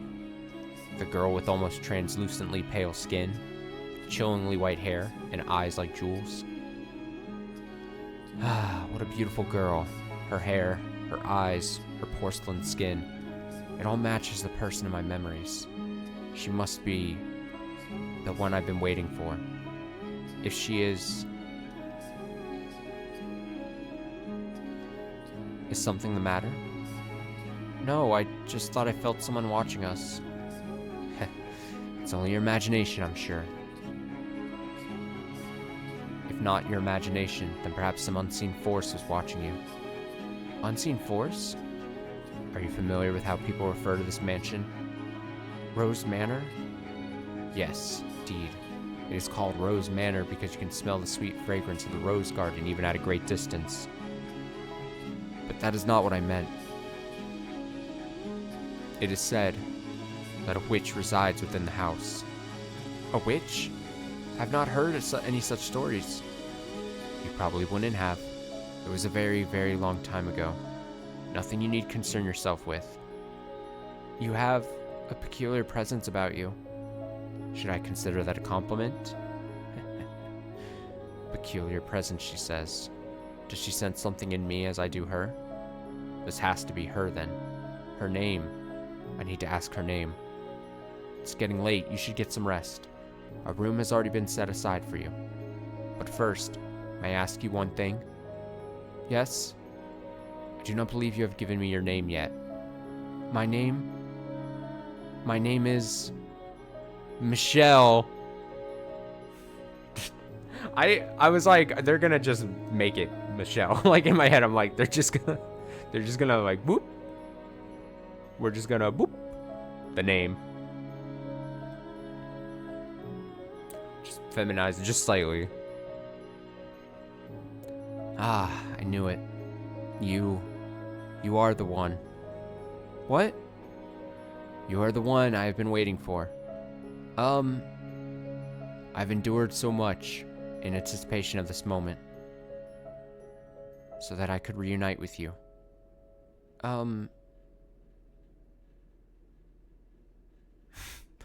You came to this place, I know, it's like so close. You came to this place to see me again, did you not? Held tight to those wonderful memories till you could make it back to me. I never gave up hope. I always believed, and I hope you'll praise me for that. And I ask you to please say my name. To please make me. I don't know anything about you. I'm sorry. You seem to be confusing me for someone. We have never met before now. You jest. You are Mikkel, are you not? That is my name, yes, but it's a fairly common name. Surely you're confusing me with... That cannot be. Now, the way that was written, I've been saying Mikkel, but it might be that the whole time it might have been supposed to be pronounced like Michelle, like let's call it that. That could be it. And then the text is saying Mikkel, like I had been saying Mikkel, but we are seeing the difference just because it's text. And she doesn't, because if she said you're Mikkel, I was ready for her to be like, no, I said Michelle, you misheard me, Michelle. But it could be that it has supposed to have been Michelle like this whole time. But this line makes it seem as if there was no confusion and she said you are Michelle, because in this European-esque naming convention thing, it could be that a guy's name is Michelle. But the thing is, we've gone too far, and my rule of reading names in visual novels is always to make the most sense out of some things. Even if I'm going to pronounce something wrong, I gotta stick with one thing so that we're consistent throughout the whole thing. But I would like to just recognize and put it here that for this whole game, I probably was saying it wrong. I'm sorry if you've been watching me and you're yelling at your screen saying, it's Michelle, it's fucking Michelle, and I've been saying Mikkel because I don't know, I just have to pick something and just try my best. But let the record show that it's seeming by these two lines, it's maybe has been Michelle this whole time, and then it's Michelle, the name, and then female Michelle form. I digress. That cannot be. That white hair, white skin, those red eyes, and that name. The name of the Archangel. Everything about you is the same. How can you say you are not my Michelle? Now my brain wants to be like... Shit. And we have to stick with it. Mikkel. Please, Mikkel, remember for me. Stay away from me. I'm sorry. I didn't mean to be rude. You would reject me? I'm so sorry. I honestly don't know you. Do you care nothing anymore for the time we spent together? We've not spent any time together. You would deny everything? I'm sorry. I see. So you feel nothing for me anymore? You do not need to say anything. I understand. You are feeling a great deal of disgust toward me. No, or perhaps it is fear. Yes, you are always so kind. You would not easily allow yourself to succumb to hatred. I understand. Please, forget everything I've said. Who are you? I am but a simple maid, nothing more.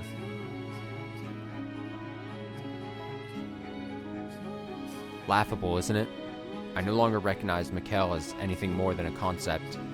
Man or woman, elderly or infant, as long as they had white hair, red eyes, and the right name, they were you. I needed anything I could get. I was so desperate the thought never even crossed my mind that she was not you. What do you think, seeing me like this, that I'm helpless and hopeless? Listen to this, Morgana.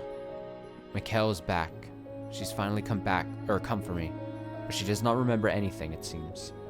Not me, not our past, nothing. She saw me and was afraid, in fact. Are you listening, Morgana? Ah, darling, devoted Giselle. You poor, pitiful soul. It must have been quite harrowing. But don't worry, you still have me. Besides, this might not be your only chance. As long as you continue on, Mikkel could appear before you again. Do you think she will remember me next time? I can't say. That's up to Mikkel. Michel. You do have another option, though. Forget Mikkel yourself and seek out a new master. Someone who can be yours. Someone dedicated and faithful, who needs you. Someone worthy of this mansion. Someone who needs me? That's right. Mikhail didn't need you after all. It's alright. Don't worry. You have plenty of time.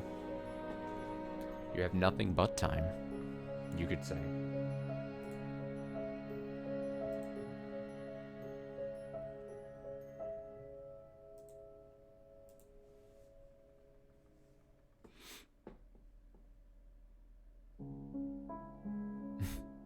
Oh, they're moving.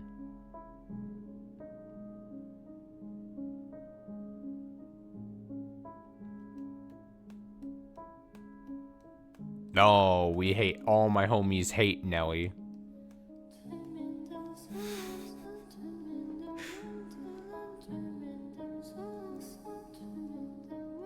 Oh, it's like stirring up like bad memories that we had at the very beginning of this game. Ugh. Ugh, the disgust.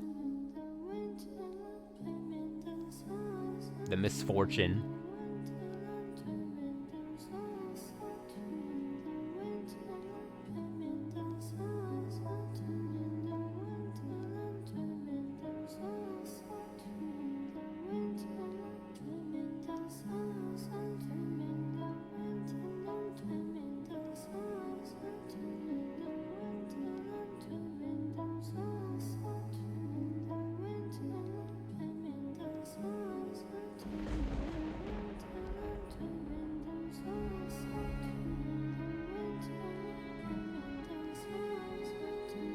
Oh, don't show me the fucking CG with Nelly wearing the white wig thing. Don't show me that. Don't need to be reminded of that. I've already got it firmly planted in my head. Thank you. Thank you, game.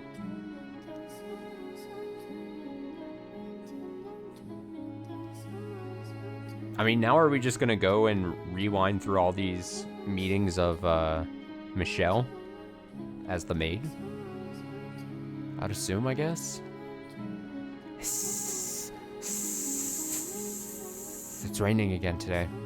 I kind of wonder what happened to him after he fled from the mansion. Although, I suppose it doesn't much matter to me. The witch is surely watching him. Such a dreadful storm. It sounds like someone crying. I was, at that point, completely out of my mind, broken. My smiles, frowns, and gasps had all been replaced with imitations. Shortly afterward, the flaxen-haired boy moved out of the house and went on to become a priest. The girl fell ill a few years later, her disease eventually taking her life, but the boy never once returned home. The Rhodes family crumbled. I couldn't bring myself to grieve for them, or to reflect on Hayden's sorrowful end. I simply waited for time to begin moving once more.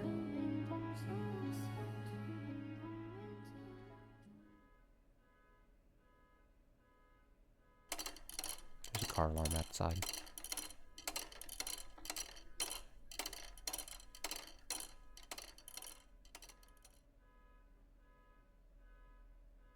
Little remains to be said about my broken self, but as I stated before we began, this is the maid's tale, so I would like to take this opportunity to elaborate on events I was unable to show you before. That is, if you can bear listening to such a dismal, miserable story.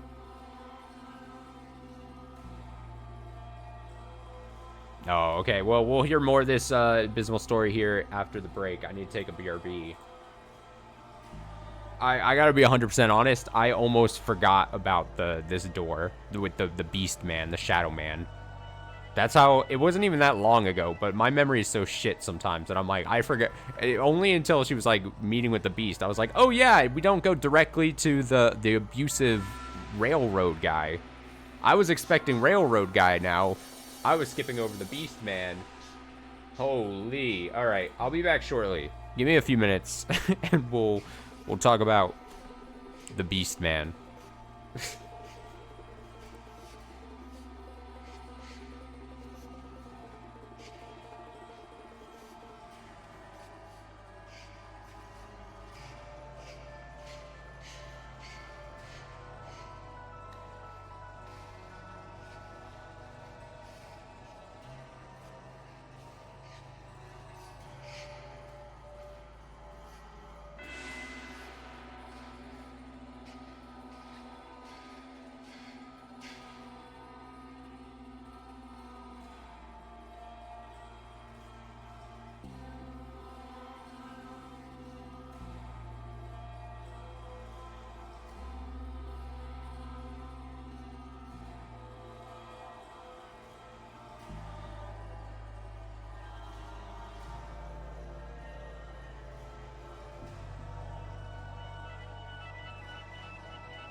Second door.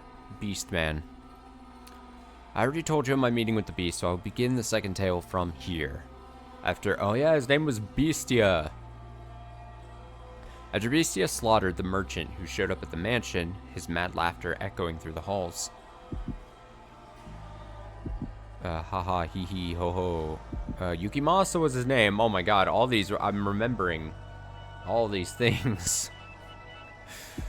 All of these memories flooding back to me. He's just laughing like a madman. I don't need to be reading this out loud, and it's just auto-skipping anyway, so... Just imagine me doing my most maniacal madman laugh.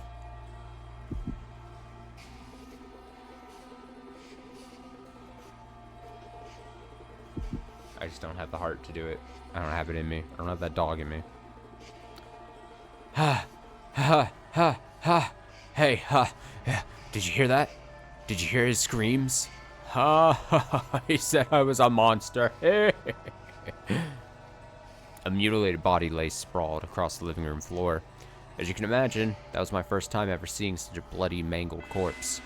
I could not look directly at it, so I averted my eyes. I forgot. No, I kind of remember that's what he looked, but I forgot how, like, twig-like this man was. He's very...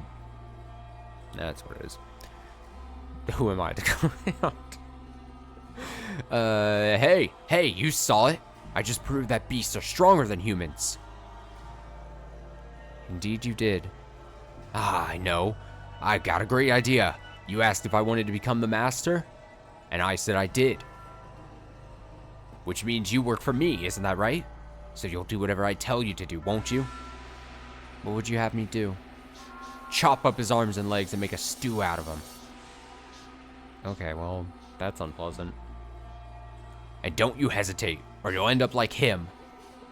Yes, master. He's trying to assert his total dominance over me. That's not proper behavior for the master, although I am the one who offered him the role. Do it! He's an utterly mad beast. But am I really all that different? There's blood all over my hands. Sounds like someone's laughing. Is it him, or is it her? No matter what happens, it won't affect me. The cocoon is not the real me.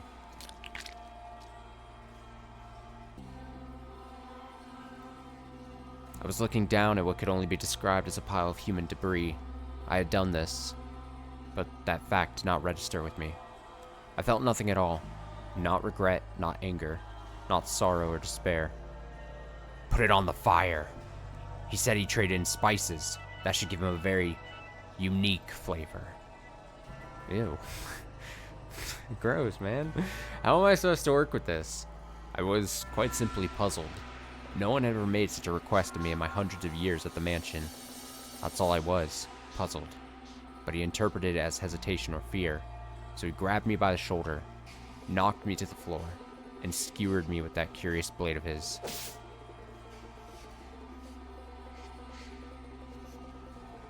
For the first few moments, he wore that deranged grin of his, but as the seconds passed, it slowly transformed into shock. Not a drop of blood spilled from my breast. And the instant he realized it, I saw revulsion in his eyes. Him, of all people. A man who cackled as he slaughtered others was disgusted by a mere maid. It was absurd. So much so I almost wanted to cry. You. Is that all, master? Are you not going to dismember me? Oh, damn, she's clapping back. You could try stabbing my face, or my neck, or my stomach, or any other part of me. Perhaps then I might die. Oh, now, don't look at me like I'm some exotic creature.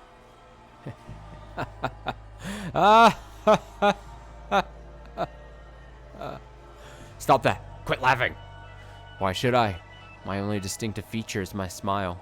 I have nothing else. My hands are covered in blood, but I can still smile. It's ridiculous. I get it now. You're the witch, aren't you? Ah, I see. Only monsters ever had a place here. Every so often I hear a woman's voice in my head. That's you, isn't it? You're the witch. Monster, witch, maid. What am I? Who is Giselle? Mikhail said she was spirited, true to herself, as she often laughed and cried and shouted. Whoa, we're getting, wavy. We just went to Photoshop and used the blur tool. But I don't know anyone like that. I'm just a maid, nothing more than a servant. The woman's voice he had said he heard was probably the real witch's, but I had no interest in that. I almost would have preferred not having to think about anything at all. Nothing would cause me to waver if my head was empty. A world without joy or sorrow sounds quite wonderful. But nothing ever went the way I planned, for the white-haired girl whom I thought I would never see again appeared before me once more. I was quite nearly in a panic. Beneath my perfectly practiced smile was a veritable storm of emotions. Faint hope flared up within my shell. Perhaps this time, Mikhail would remember me. But that hope was, unsurprisingly, in vain.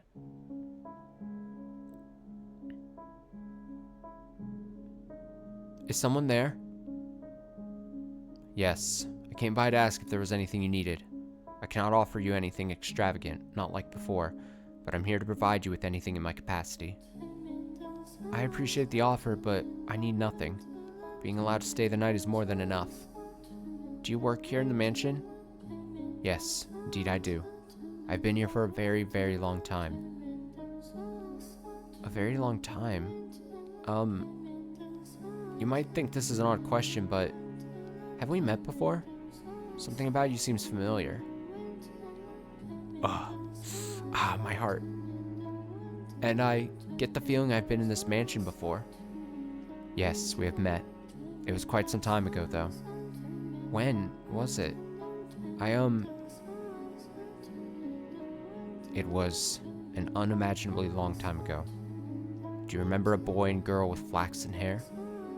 Flaxen hair? I apologize. My memory fails me. Do you not remember me either? I was afraid of this. She doesn't remember anything this time either. But I will not be so pushy this time. I cannot bear to be so blatantly rejected again. I see. You should probably not push yourself to remember then. There were joyous times, and there were less than joyous times. But would you be so kind as to answer one question? What might your name be? My name is Michelle. White hair, red eyes, and the name is Mikhail. Michelle. It's all the confusion now. Why must you continue to bring me pain? Why can you not set me free as you were supposed to? I see. So you are Mikhail again. Michelle. Michelle. Again? You should get some rest. I will make tea for you in the morning. Also,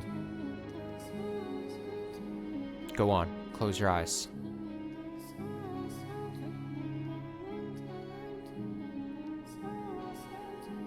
The white-haired girl lay so quietly in her bed, I could not tell whether she was asleep or awake. Even the sound of her breathing was too faint to hear. Standing over her, looking down at her, the locked-away despair and wails of lamentation I thought myself no longer capable of came bubbling back to the surface. But can you honestly blame me? I had been waiting for Mikhail for so long. She was the one thing holding me up. She was the only thing keeping my broken self from falling apart completely. Yet she claimed not to remember me. Did you pity her, having to go through tragedy after tragedy? But every time she showed up, she said she did not know me, bringing me more and more grief. I had been waiting for hundreds of years, waiting for her for so long, my mind slipping away with every passing day, waiting and waiting and wait. My apologies. I have to be careful or I'll slip back to what I was then. If you weren't here holding my hand now, Tell me, you are Mikhail, aren't you? That's a relief to hear. Yes, thank you. I'm alright. Do you think I'm as muddled as I feel? Let us return to the tale then. You don't know what it feels like. You don't know how much it hurts. For someone you've waited for so long for, to say they don't know you. You have no idea how much it crushes me. Rather than feel like this anymore, maybe I should just end it all with my own hands. I reached my hands out toward her slender neck. I was not an especially strong woman, but I thought even I would be able to suffocate her with relative ease. She was blind at that, so she wouldn't be able to run. However, that was one thing I could not bring myself to do. I can't do it.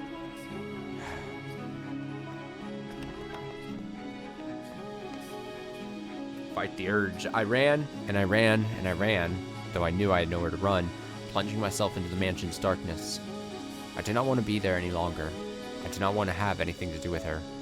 But being an inhuman inhabitant of the house, I could not close my eyes or plug my ears to what happened within its walls, as much as I may have wanted to. It didn't matter where I was.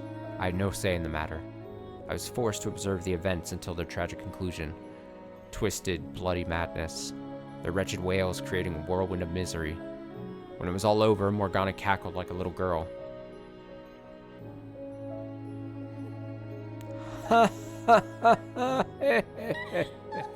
Go on, you have a laugh too, my dear. There's nothing in the world better than this. He was a beast through and through, and what a fool he was to think he could become human. Ah, I love it. He destroyed everything he had with his own hands, and then couldn't even manage to mourn for it. Quite the unfortunate fate, wouldn't you say? Ah. Go on, laugh with me. Laugh with me, my darling, devoted Giselle. Mikhail is dead too, though. You're worried about that tiny little detail? She'll show up again, of course. So you don't need to worry about a thing. You don't need to feel bad about any of this carnage. Rest easy, my darling, devoted Giselle. If you say so, then I shall not be concerned. Yes, that's good. Laugh, laugh, my dear. Ha! The most meekest of laughs.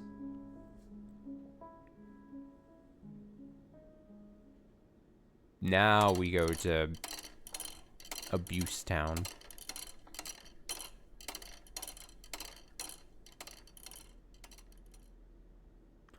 I apologize for making you listen to my dreadful stories for so long.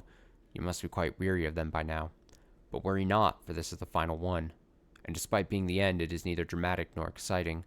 It was a single phrase, the most insignificant of things, that caused me to completely lose myself and forget I had, long ago, been the woman called Giselle.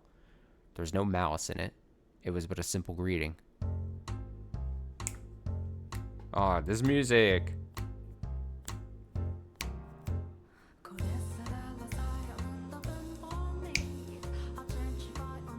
So far, she's only had like 4 years of happiness in like centuries. Yeah, it's regrettable. It's really bad. It's not a good ratio.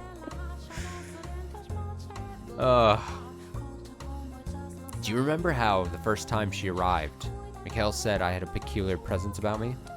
She felt something there between us. And the second time, she said something about me seemed familiar. She did not remember why, but her soul recognized the bonds we shared. So I assumed that the next time she showed up, she would feel something even stronger, or perhaps even have her memories. Despite having been let down again and again, I still held on to the faintest glimmer of hope. But when she appeared, she was someone else's wife. Hey, head maid, get out here. I forgot, I don't know how I read his lines. I am right here, sir. Is something the matter? I figured you should get to know her as soon as possible, since you'll be spending a lot of time looking after her. Hey, get out of here. Christ, there's not a goddamn confident bone in your body, is there? I'm sorry. I'll be right out. The first thing she said when she saw me was, "It's a pleasure to meet you." It's a pleasure to meet you. What had I spent all that time waiting for? It was all for naught. It was all meaningless. In this era, she felt nothing at all for me. In retrospect, it makes enough sense, but for me at the time, that was the end.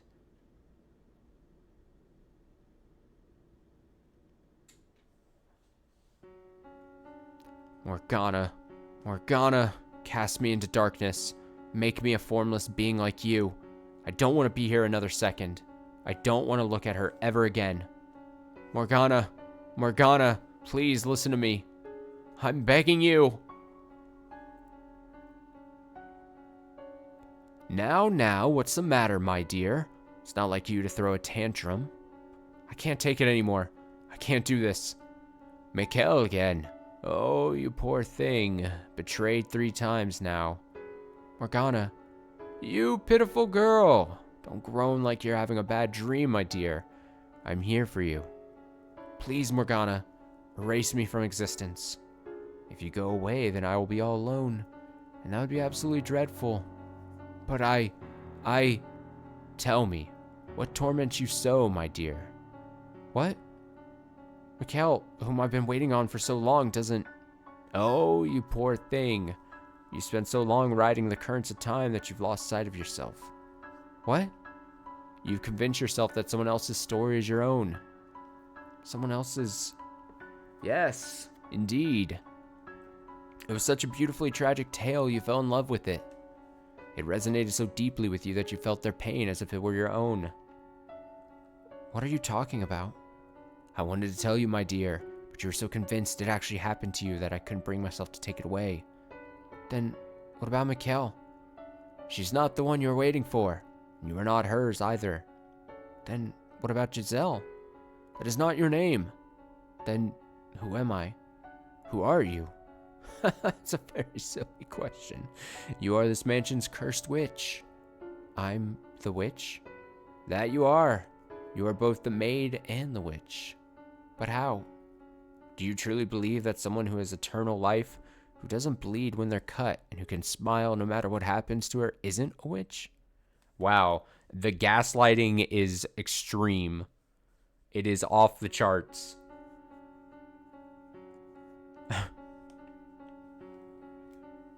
How much of this Giselle's memories do you actually possess, my dear? How clearly can you remember her life? You can't, can you?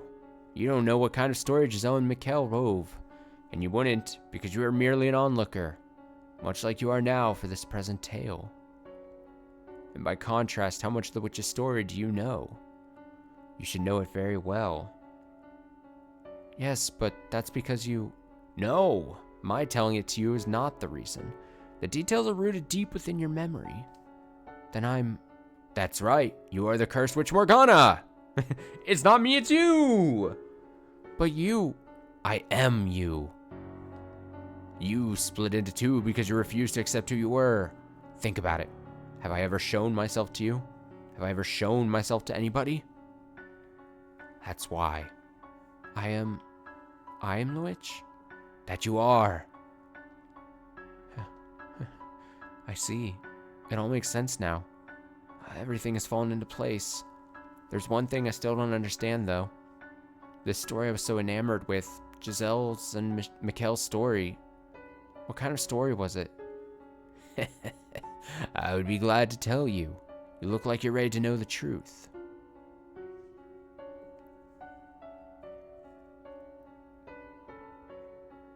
I believed every word she said. All my worries melted away like they were nothing. The sight of the white-haired girl no longer kicked up waves in my heart. In fact, I found myself wishing for her to find happiness. I was an observer, watching and hoping for the best. The tragedy that befell her did sadden me, but I felt bad for her like I would a character in a story.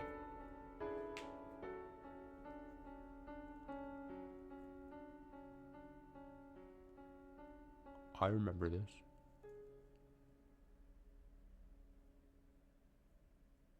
Jacopo. I brought you your medicine, Master. Thank you. Just set it down over there. Yes? What are you staring at? My apologies. I was simply musing about how much time has passed. I can hardly believe it has been 40 years since you were a bright young businessman. And you haven't aged a day. Why, thank you. I am a witch after all. Well, I don't much care what you are. You could be the Grim Reaper for all I care. You still work harder than anyone else. May I ask you a question, Master? What is it? Why have you not returned to your homeland? I thought it was a place quite dear to you. Can't wait for her. Back there. Do you still believe she will return? To a degree, I understand how difficult it can be to wait. Though for me, waiting now brings more joy than pain. With your lifespan, Master, it'll be the pain that wins out. Perhaps you should consider letting go. Tell me, was her name really Michelle? Why, yes, it most certainly was. But why would you ask such a thing? Have you forgotten your own wife's name? You have waited so long that it would seem like me, some part of you has begun to break down. You poor, poor man. You know, you look a whole lot more pitiful than me. Oh my. Damn.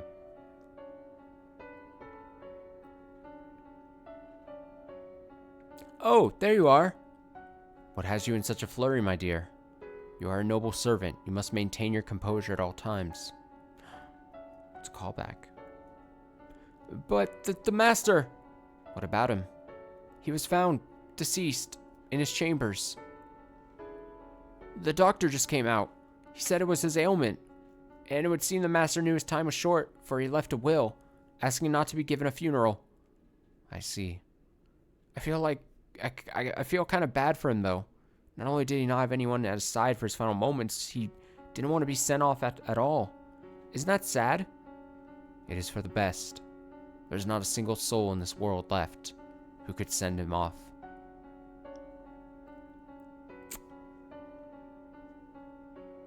With your era drawn to an end, this mansion will soon return to existing nowhere in this world. I wonder what the next one will look like. I wonder if misfortune will befall her once more. That would be quite regrettable. Perhaps, if I could convince her of her tragic fate, she would be willing to disappear from this realm with me. And if she wishes to fight that fate, perhaps she will become my next master. Calling her master seems inappropriate, but I cannot think of a word that fits better. I eagerly await the next era. Please do not keep me waiting for long, master.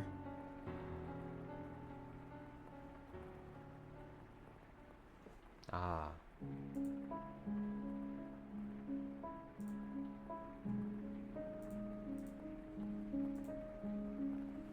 Now we'll read a little bit more. Time pressed onward, and then, at long last, you arrived. Chair.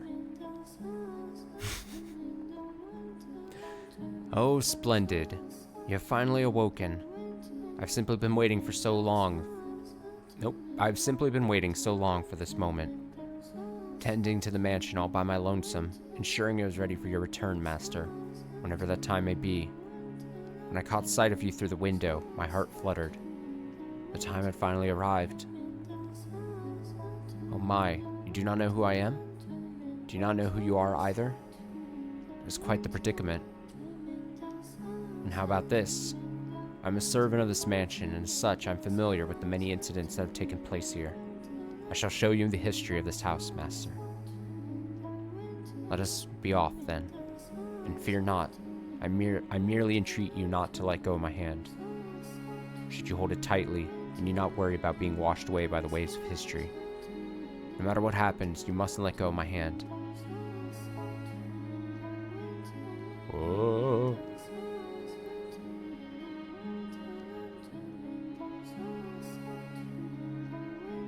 No matter what happens, no matter what you see, never again let go of this hand.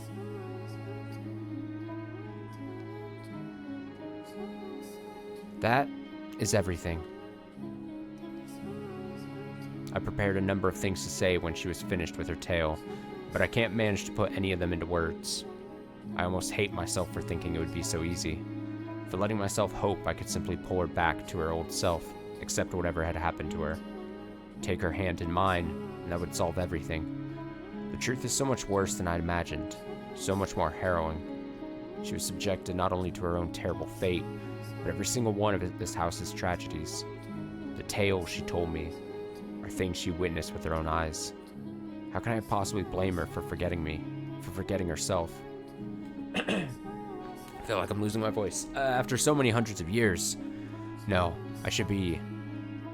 Why? Why didn't you come for me? Why couldn't I have returned before she was so far gone? Why? Why did you show up now? Giselle. Because you opened the door to my memories, I now remember everything. But I didn't want to remember. I didn't want to be reminded of all those empty years, of the people who passed on, leaving me behind, of you, who refused to show up no matter how much I begged. I'm not the Giselle you knew anymore. I may have my memories, but I cannot go back to that time. My hands are stained with blood, my soul worn thin. The girl who would laugh at the simplest things, who would tell silly jokes and wasn't afraid to speak her mind, doesn't exist anymore. That Giselle is dead. How can you say I'm the same girl? How can you say I feel the same way I did? How can you be sure that even now, I still love you? Can you deny the possibility that I no longer yearn for you? The white-haired girl? Can you deny the possibility that my love for you has transformed into hate? She brings her hands up toward my throat, and I make no attempt to move out of her way. When her fingers brush against my skin, they feel as frigid as death itself, far colder than anything I felt from her thus far. If she were to wrap her hands around my neck, she wouldn't even have to squeeze to stop me from breathing. This is the fork in our road. One word will decide everything. I don't have much time. I have to say something before the cold robs me of my voice. Oh no, is it gonna make me pick something? No way. Deny it! I didn't have to pick. It was just the one option. Oh, everything's fine. Of course. I'll deny it. I was floating in the darkness. I heard a voice. Regrettably, it took me far too long to realize that it was your voice crying for help, calling for me. Oh, there's music. Slow build-up. You may have lost hold on your old self, but somewhere deep down, you kept calling for me, which is how I found my way here. I refuse to believe that isn't real. I refuse to stomp on a love that survived for hundreds of years. By all means, hate me. If that's how you feel, that's how you feel. I don't care if you spit bile at me for the rest of eternity. I will not let go of this hand, because you asked me not to. I could kill you, right now. If that's what you want, then go right ahead. But I'll fight you with all I've got. Giselle, I've missed you too much to lose you again. I don't care if it makes you despise me. I don't care if you think I'm being inconsiderate. I want to save you. But I'm not the Giselle you once knew. I'm an abomination. My mind and body are twisted beyond recognition. I'm a disgusting monster. The woman you fell in love with does not exist anymore. So just forget about me. You are the one who should be saved. Set free from me. Nope. You look the same to me. Your manner of speaking, your temperament, your physical appearance may have all changed, but you are still the same Giselle I love. You should never have done anything for a foolish girl like me. You gave your life to save mine.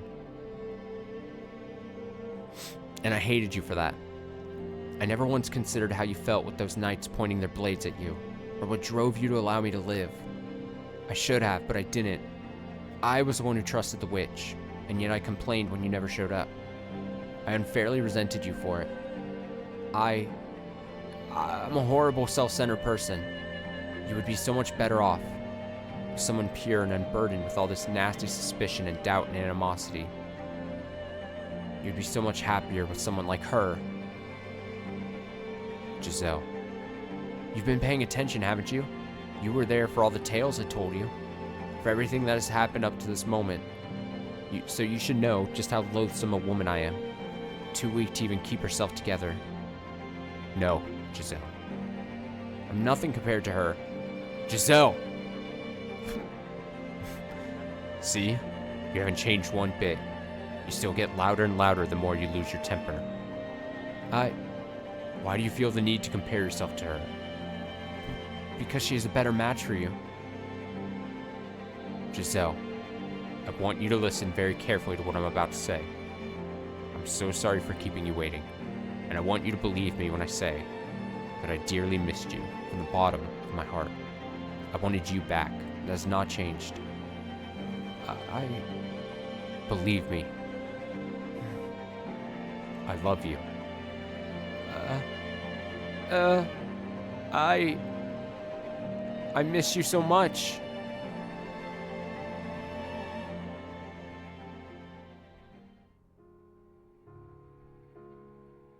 She leaps into my arms, and she's just as cold as ever.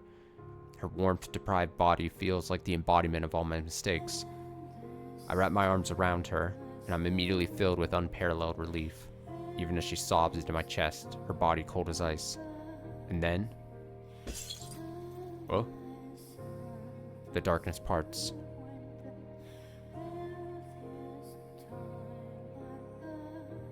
We are, once more, at the top of the observation tower. It's still shrouded in a miasma of shadows, but we're back in the mansion now. We've emerged from the darkness in our heart. Mikhail? Yes? I'm sorry. For what? I never should have erased you from my memories.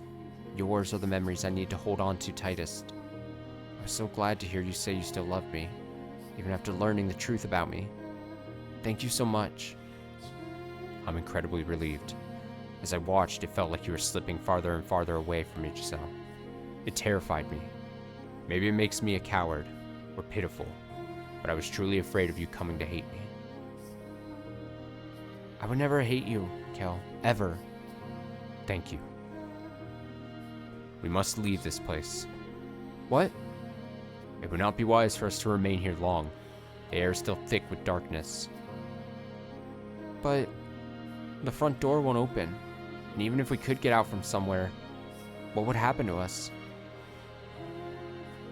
We finally found each other again after so long. I want to share a quiet, modest life with you like before. What if that all disappears when we step outside? After all, we are... She doesn't finish, but I feel like I know what she was going to say. We're different now. She's stepped far outside the bounds of mortality, and the same could be said of me. I am the man known as Mikhail is long since dead. The mansion itself does not follow the rules of nature either.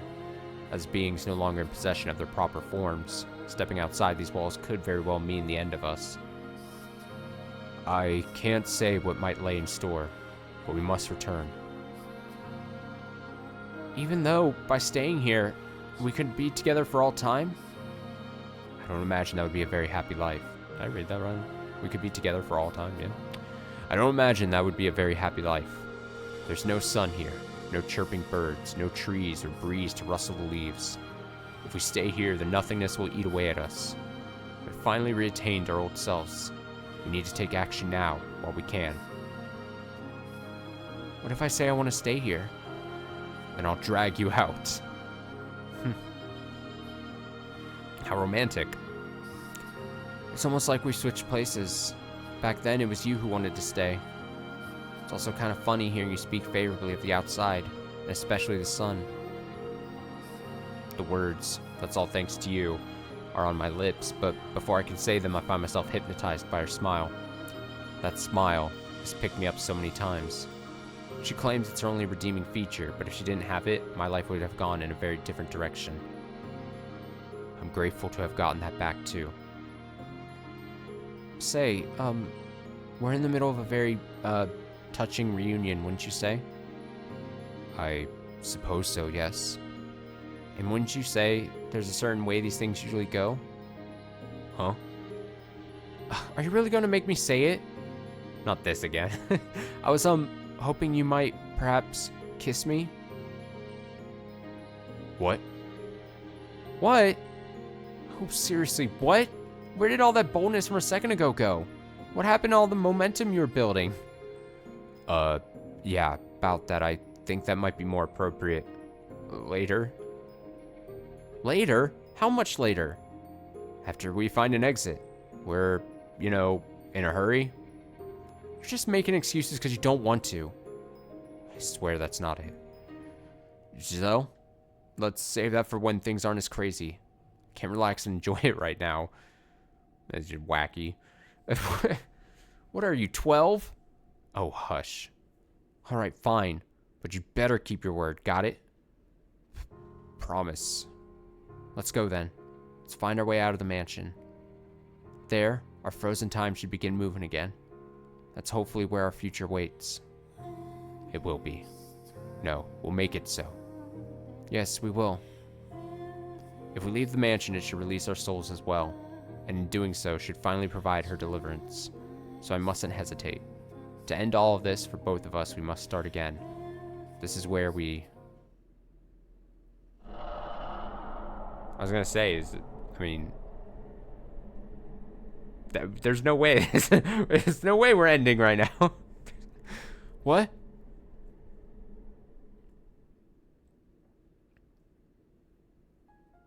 Darkness. It's a blackness purer than anything I've experienced in this house.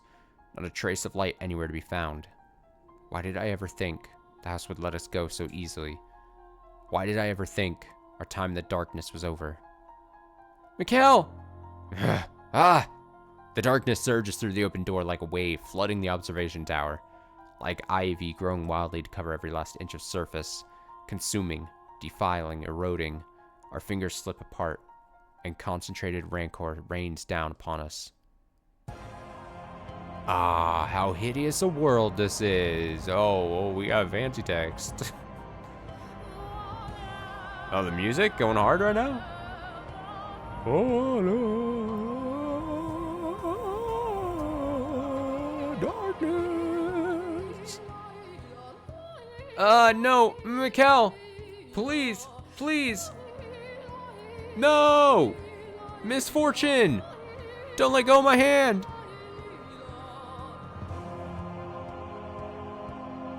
Well. Giselle! Mikhail!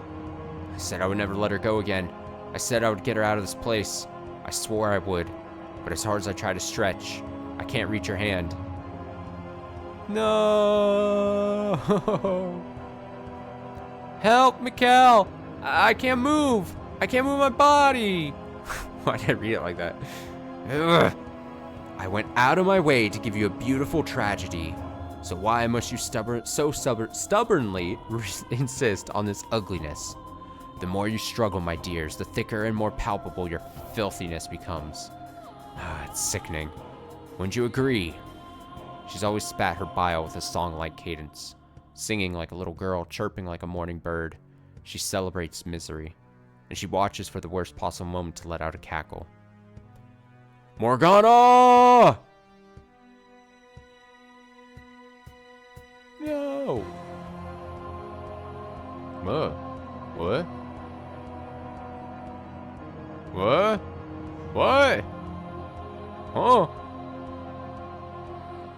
A shadow creature. A straight up Shadow Realm monster. I swear, you two are hopeless. I pity you. I give you my deepest condolences.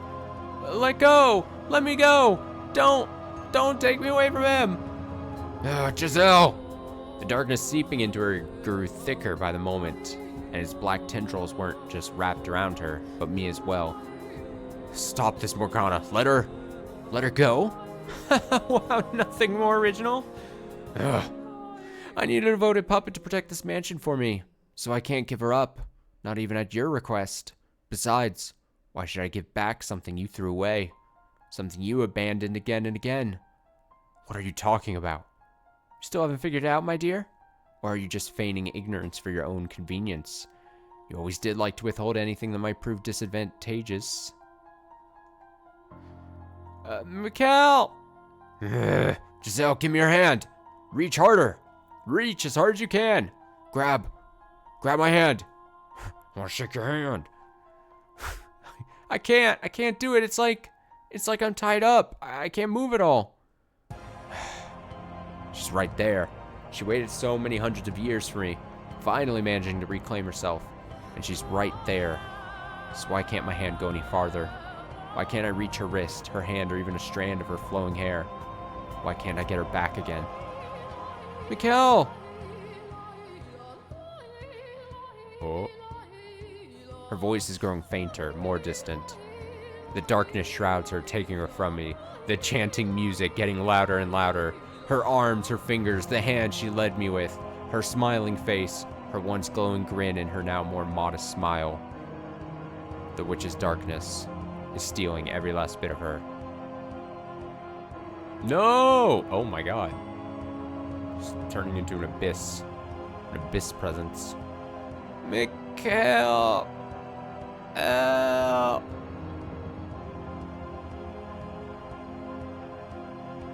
Stop! Please, don't do this! Take me instead of her.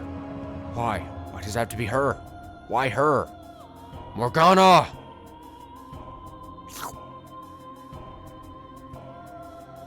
That's the sound it makes when you get sucked into the void. Why? Because your work is done, my dear. By all accounts, as the one who resurrected me, you should have become my guide as well. But you let a silly woman emotionally manipulate you, and you gave up on cursing others. And then you threw away your life, deluded into thinking you were protecting her. Morgana! You already gave up the position once. Don't think you can just walk up and ask for it back. Set yourself free. I'll do anything you ask. If you need a puppet, I'll be your puppet. If you want more from me, it's yours for the taking. But I can't leave her to remain in this cursed house any longer. You certainly have let your obsession for this girl take its toll on you. I much preferred the old pessimistic, cynical Mikkel. It wasn't until I met Giselle that I truly became human. She made me into what I'm supposed to be. Can't lose her again. Is that so? Well, we'll come to the harsh realization soon enough that everything you saw in her was just a facade. It was not! Alright then. If you want her back so badly, you can have her. But in exchange, I want you to entertain me. Will you endure maddening agony for me? Will you know pain enough to make you howl? Will you face despair again and again and again? If you need her that badly, you can bear anything, can't you? If that is what you want from me, stop making deals with her. They never work out. If that'll, no matter how much grief you think you might get immediately solved and relieved of, it's not worth it in the mid to long run. If that'll allow her to see the sun once more. Brilliant. Wait, Morgana! Morgana! As you wish, foolish boy. I was looking for a way to keep busy anyway, so I'll use you to kill some time. Find your way to me, my dear. Find your way to me without going mad or succumbing to despair. And do hurry, or she might lose her mind again. Ugh. Those memories you forced her to relive. Those hundreds of years she spent locked away in her shell. All that fear that ate away at her. It's been much to have to reflect on with a clear mind, wouldn't you say? That's why I need to be there for her. Why I have to get her out of here. That's my obligation to her. You're the one who let go of her hand, though. You can put a broken cup back together, but the slightest tap in the wrong place will shatter it again. Morgana!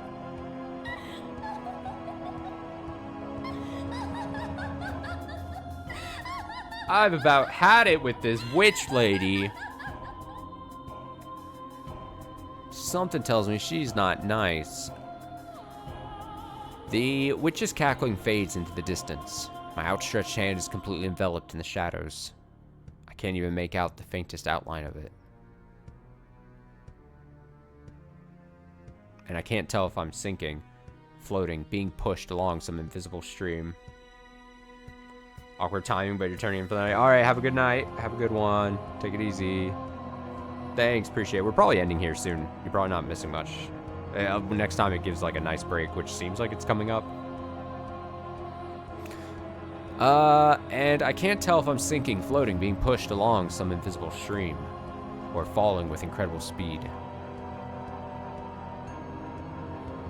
My eyes are open, but they can detect nothing.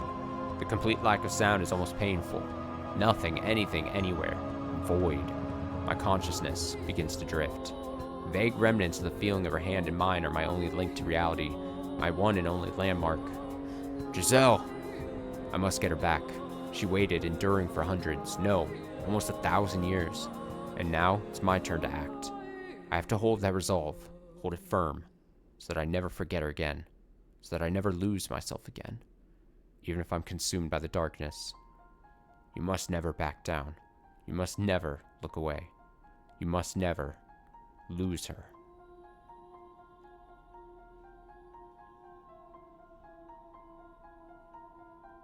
Never lose her. Whoa.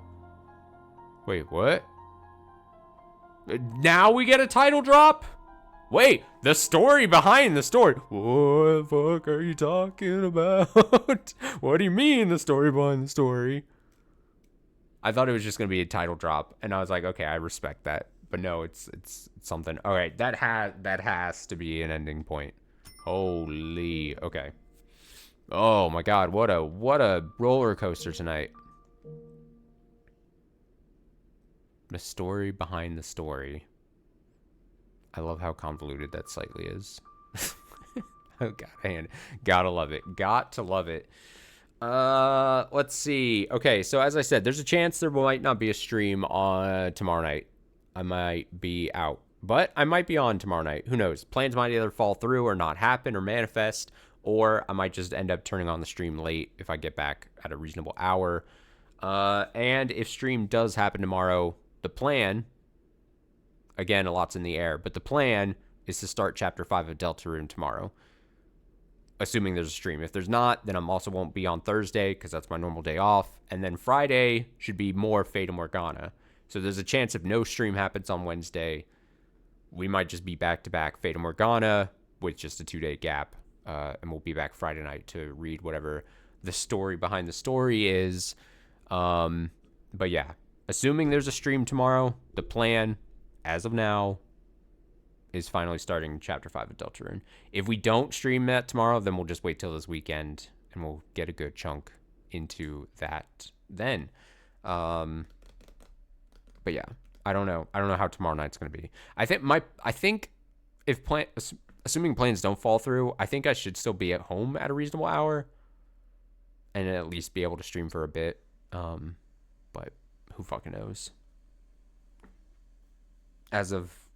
Unless I check Discord and the messages have changed, I don't think plans have solidified, so it's very hard to tell.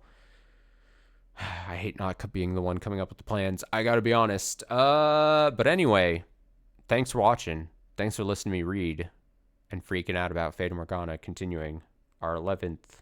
This is 11th? Yeah, 11th stream of Fata Morgana. Like I said, more Fata Morgana Friday. This Friday, we'll read more. And yeah, and then finish out the week. Thanks for watching. Thanks for listening, as always, either live or on VODs. Hope you have a nice rest of your night. Take it easy. Stay safe. Stay well. Maybe back tomorrow. If not, I'll be back Friday. Until then, take it easy. Bye, bye, bye, bye, bye.